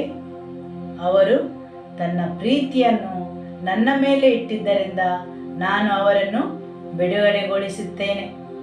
ಅವರು ಸಿಂಹಗಳನ್ನು ಘಟಸರ್ಪಗಳನ್ನು ತುಳಿಯುವಂತೆ ಮಾಡುವೆನು. ಆಮೇನ್. ದೇವರ ವಾಕ್ಯ ಹೇಳುತ್ತದೆ, ಯಾಕೆಂದರೆ ನನ್ನ ಮೇಲಿನ ಪ್ರೀತಿ. ಆಮೇನ್. ನಿಮ್ಮ ಮನಸ್ಸಿನಲ್ಲಿರುವ ತುಂಬ ಅಗತ್ಯವಾದ ಸಂಗತಿ ಯಾವುದು? ನಿಮ್ಮ ಮನಸ್ಸನ್ನು ಯಾವುದರ ಮೇಲೆ ಇಟ್ಟಿದ್ದೀರಿ? ನಿಮಗೆ ಯಾವುದು ಮುಖ್ಯವಾದುದು?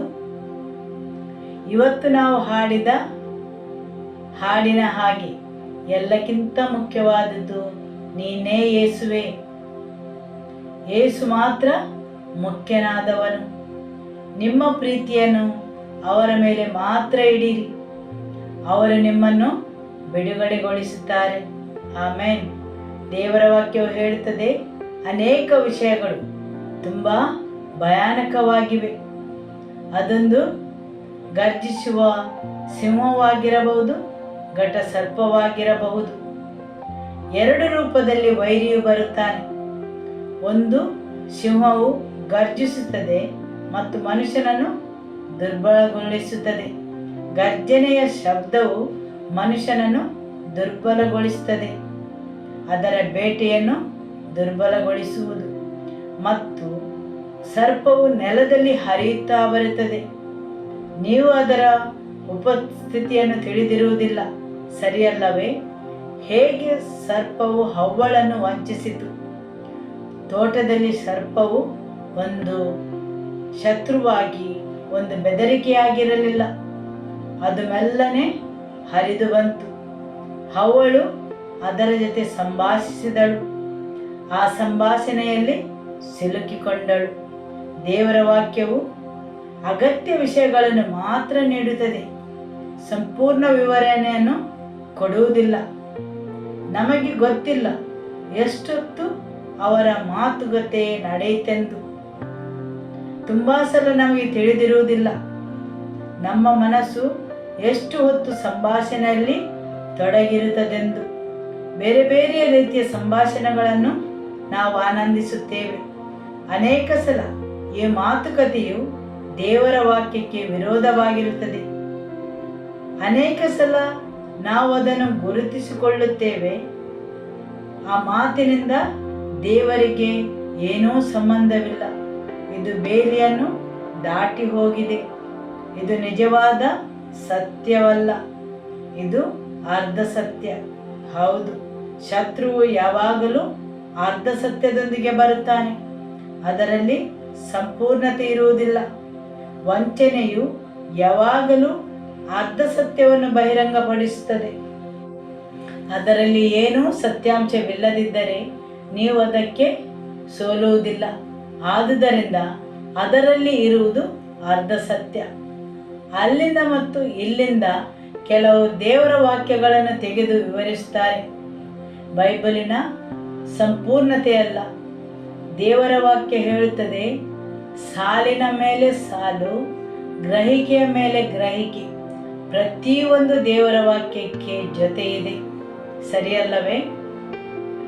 ಆದರೆ ವೈರಿಯು ದೇವರ ವಾಕ್ಯವನ್ನು ಅಲ್ಲಿಂದ ಸ್ವಲ್ಪ ಇಲ್ಲಿಂದ ಸ್ವಲ್ಪ ಉಪಯೋಗಿಸುತ್ತಾನೆ ಮತ್ತು ವಂಚಿಸಲು ಪ್ರಯತ್ನಿಸುತ್ತಾನೆ.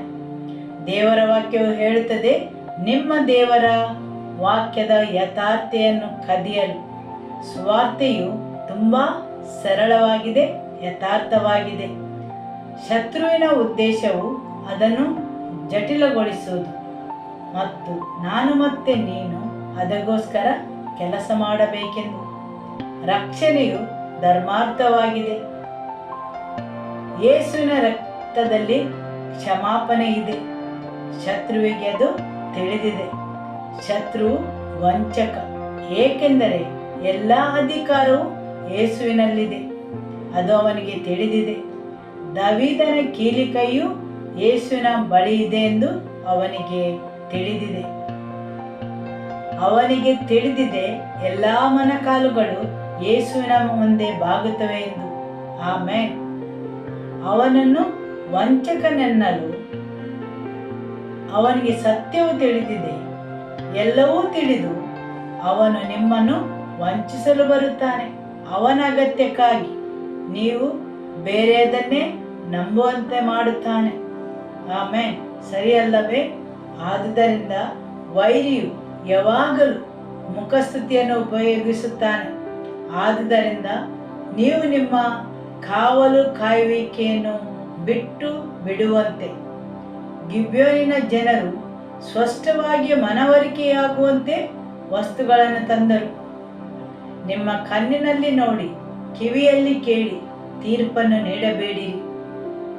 ಅವರು ತುಂಬಾ ಮನವರಿಕೆಯಾಗುವ ವಿಷಯಗಳೊಂದಿಗೆ ಬರುತ್ತಾರೆ, ಮುಖಸ್ತುತಿಯೊಂದಿಗೆ ಬರುತ್ತಾರೆ. ದೇವರ ನಾಮದಲ್ಲಿ ದೇವರ ಮಹತ್ಕಾರ್ಯಗಳೊಂದಿಗೆ ಬರುತ್ತಾರೆ. ಗಿಬ್ಯೋನಿನವರು ಉದ್ದೇಶಪೂರ್ವಕವಾಗಿ ವಂಚಿಸಲು ಕಾರ್ಯನಿರತರಾಗಿದ್ದರು. ಮಾತ್ರವಲ್ಲದೆ ಉದ್ದೇಶಪೂರ್ವಕವಾಗಿ ಬೇರೆಯವರು ಸತ್ಯವಲ್ಲದನ್ನು ಸತ್ಯವೆಂದು ನಂಬುವಂತೆ ಮಾಡಲು. ಕತ್ತಲೆ ರಾಜ್ಯದ ಕಾರ್ಯನಿರ್ವಹಣೆಯು ಈ ಎರಡರಲ್ಲಿ ಒಂದಾಗಿರುತ್ತದೆ. ಒಂದೇ ಕುತಂತ್ರದ ವಿಷಯ. ದೇವರ ವಾಕ್ಯ ಹೇಳುತ್ತದೆ, ಅಂತ್ಯಕಾಲದ ಚಿಹ್ನೆಗಳು ಯಾವುವೆಂದು ಅಪೊಸ್ತಲರು ಯೇಸುವಿನಲ್ಲಿ ಬಂದು ಕೇಳಿದರು. ಯೇಸು ಹೇಳಿದರು, ವಂಚನೆಗೆ ಒಳಗಾಗದಿರಿ. ನನ್ನ ಹೆಸರಲ್ಲಿ ಅನೇಕರು ಬರುತ್ತಾರೆ. ಆ ಒಂದು ನಿರ್ದಿಷ್ಟ ವಿಷಯ, ನಿರಂತರ ಅಂಶ, ಅದು ಯಾವುದು? ಅದೇ ವಂಚನೆ, ವಂಚನೆಯ ಆತ್ಮ. ಸರಿಯಲ್ಲವೇ? ಯೇಸು ಹೇಳಿದರು, ವಂಚನೆಗೆ ಒಳಗಾಗದಿರಿ. ಹೌದು, ನೀವು ನಿಮ್ಮನ್ನೇ ಕಾಯಬೇಕಾದ ವಿಷಯವೆಂದರೆ ವಂಚನೆಗೆ ಒಳಗಾಗದಿರುವುದು. ಅದಕ್ಕಾಗಿ ನೀವು ದೇವರ ವಾಕ್ಯವನ್ನು ತಿಳಿದಿರಬೇಕು. ನೀವು ಪವಿತ್ರಾತ್ಮನಲ್ಲಿ ಕೇಳಬೇಕು, ಅವರ ವಾಕ್ಯದ ತಿಳುವಳಿಕೆಯನ್ನು ನೀಡಿರೆಂದು. ಒಂದು ದಿನ ನಾವು ದೇವರ ವಾಕ್ಯವನ್ನು ಕೇಳಿದೆವು. ದೇವರು ತನ್ನ ಅಳೆಯುವ ಹುರಿಯಲ್ಲಿ 1000 ಮೊಳ ಅಳೆದು ಆಚೆಗೆ ದಾಟಿಸುವಾಗ ಅದು ಹೆಜ್ಜೆ ಮೊಳಗುವಂತಿತ್ತು. ಮತ್ತು 1000 ಮೊಳ ಅಳೆದು ಆಚೆಗೆ ದಾಟಿಸುವಾಗ ಅದು ಮೊಣಕಾಲಿನವರೆಗೆ ಬಂತು. ಮತ್ತು 1000 ಮೊಳ ಅಳೆದು ಆಚೆಗೆ ದಾಟಿಸುವಾಗ ಅದು ಸೊಂಟದವರೆಗೆ ಬಂತು. ಮೊಣಕಾಲಿನವರೆಗೆ ಅಂದರೆ ದೇವರನ್ನು ನೀವು ಪ್ರಾರ್ಥನೆಯಲ್ಲಿ ಹುಡುಕುವಂಥದ್ದು. ಸೊಂಟದವರೆಗೆ ಅಂದರೆ ಸೊಂಟದಲ್ಲಿ ಸತ್ಯದ ಪಟ್ಟಿ ಇರುತ್ತದೆ. ಅದು ದೇವರ ವಾಕ್ಯವಾಗಿದೆ. ಸರಿಯಲ್ಲವೇ? ಅಂದರೆ ಅಲ್ಲಿ ದೇವರ ವಾಕ್ಯವು ನಿಮಗೆ ವಾಸ್ತವವಾದ ಸತ್ಯವಾಗಿರುತ್ತದೆ. ಅದು ನಿಮ್ಮ ರಕ್ತ ಮಾಂಸದೊಡನೆ ಸೇರಿರುತ್ತದೆ. ಆವಾಗ ನೀವು ವಂಚನೆಗೆ ಒಳಗಾಗುವುದಿಲ್ಲ. ಆಮೇನ್. ಹಾಲೆಲೂಯ. ಪವಿತ್ರಾತ್ಮರು ನಿಮ್ಮನ್ನು ಹೆಜ್ಜೆಯ ಅನುಭವದಿಂದ ತೆಗೆದುಕೊಂಡು ಹೋಗುತ್ತಾರೆ. ಅದು ನಿಮ್ಮ ಪ್ರಾರಂಭದ ನಡೆ ದೇವರ ಜೊತೆ. ನೀವು ಪವಿತ್ರಾತ್ಮನ ಅನುಭವವನ್ನು ಪಡೆಯುತ್ತೀರಿ. ದೇವರ ರಾಜ್ಯದ ಕೆಲವು ವಿಷಯಗಳು ಮತ್ತು ವಿಷಯಗಳ ಅರಿವು ನಿಮಗಿರುತ್ತದೆ. ಅಲ್ಲಿಂದ ದೇವರು ನಿಮ್ಮನ್ನು ಪುನಃ 1000 ಮೊಳ ಆಳಕ್ಕೆ ಕರೆದುಕೊಂಡು ಹೋಗುತ್ತಾರೆ. ಅದು ಮೊಣಕಾಲಿನವರೆಗೆ. ನೀವು ದೇವರ ಪ್ರಸನ್ನತೆಯನ್ನು ಪ್ರಾರ್ಥನೆಯ ಮುಖಾಂತರ ಹುಡುಕುತ್ತೀರಿ. ನಿಮ್ಮ ಮೊಣಕಾಲುಗಳು ನೀರಿನಲ್ಲಿರುತ್ತವೆ, ಪವಿತ್ರಾತ್ಮನ ಹರಿವಿನಲ್ಲಿ. ದೇವರು ಅಲ್ಲಿಂದ ಮುನ್ನಡೆಸುತ್ತಾರೆ ಮತ್ತು ಪವಿತ್ರಾತ್ಮನ ಹರಿವು ನಿಮ್ಮ ಸೊಂಟಪಟ್ಟಿಯವರೆಗೆ ಬರುತ್ತದೆ. ಅಲ್ಲಿ ದೇವರ ವಾಕ್ಯ ನಿಮ್ಮ ಒಳಗೆ ಜೀವಿಸುತ್ತದೆ. ನಿಮ್ಮಲ್ಲಿ ರಕ್ತ ಮಾಂಸವಾಗಿ ಪರಿವರ್ತನೆ ಆಗುತ್ತದೆ. ಅಲ್ಲಿಯವರೆಗೆ ಅದೊಂದು ಜ್ಞಾನ ಮಾತ್ರವಾಗಿತ್ತು, ಆದರೆ ಈಗ ಅದೊಂದು ನಿಮ್ಮ ದೇಹದ ಭಾಗವಾಗಿದೆ. ಅಲ್ಲಿ ವಂಚನೆಯು ಕೆಲಸ ಮಾಡುವುದಿಲ್ಲ, ಯಾಕೆಂದರೆ ಅದು ಸತ್ಯದ ಸೊಂಟಪಟ್ಟಿಯಾಗಿದೆ. ಅಲ್ಲಿ ದೇವರು ನಿಮ್ಮನ್ನು ಕಾಯುತ್ತಾರೆ. ಆಮೆನ್. ಸರಿಯಲ್ಲವೇ? ಹಾಲೆಲೂಯ. ನೀವು ದೇವರಲ್ಲಿ ಕೇಳಬೇಕು. ದೇವರ ವಾಕ್ಯವು ನಿಮ್ಮಲ್ಲಿ ಜೀವಂತವಾಗಿರಲು ನೀವು ದೇವರ ವಾಕ್ಯವನ್ನು ಅರಿತುಕೊಳ್ಳಲು. ಆಮೆನ್. ಸರಿಯಲ್ಲವೇ? ಹಾಲೆಲೂಯ. ದೇವರ ವಾಕ್ಯಕ್ಕೋಸ್ಕರ ಸ್ತೋತ್ರವನ್ನು ಸಲ್ಲಿಸುವ. ವಂದನೆ ಯೇಸುವೆ. Hallelujah. Every life in this place, Lord, we bring them under your blood and lordship, Lord. We cancel every claims and every works of the enemy against the lives of your people, Lord, against their advancement, Lord. Oh, every kind of deceptions, Lord, every lies we are uprooted by the truth of your word, Lord. Let their hearts and their minds to be freed in the name of Jesus. Every life we cover it by your blood, Lord. Continue to build them up for your glory, Lord. In your hands I entrust them, and I bless them in the name of the Father. I bless them in the name of the Lord Jesus, and I bless them in the name of the Holy Spirit. Amen. May the love of God the Father, may the peace of our Lord Jesus Christ, and the fellowship of the Holy Spirit be with you all. Go in the peace of the Lord be with you. Amen. Hallelujah. Shalom.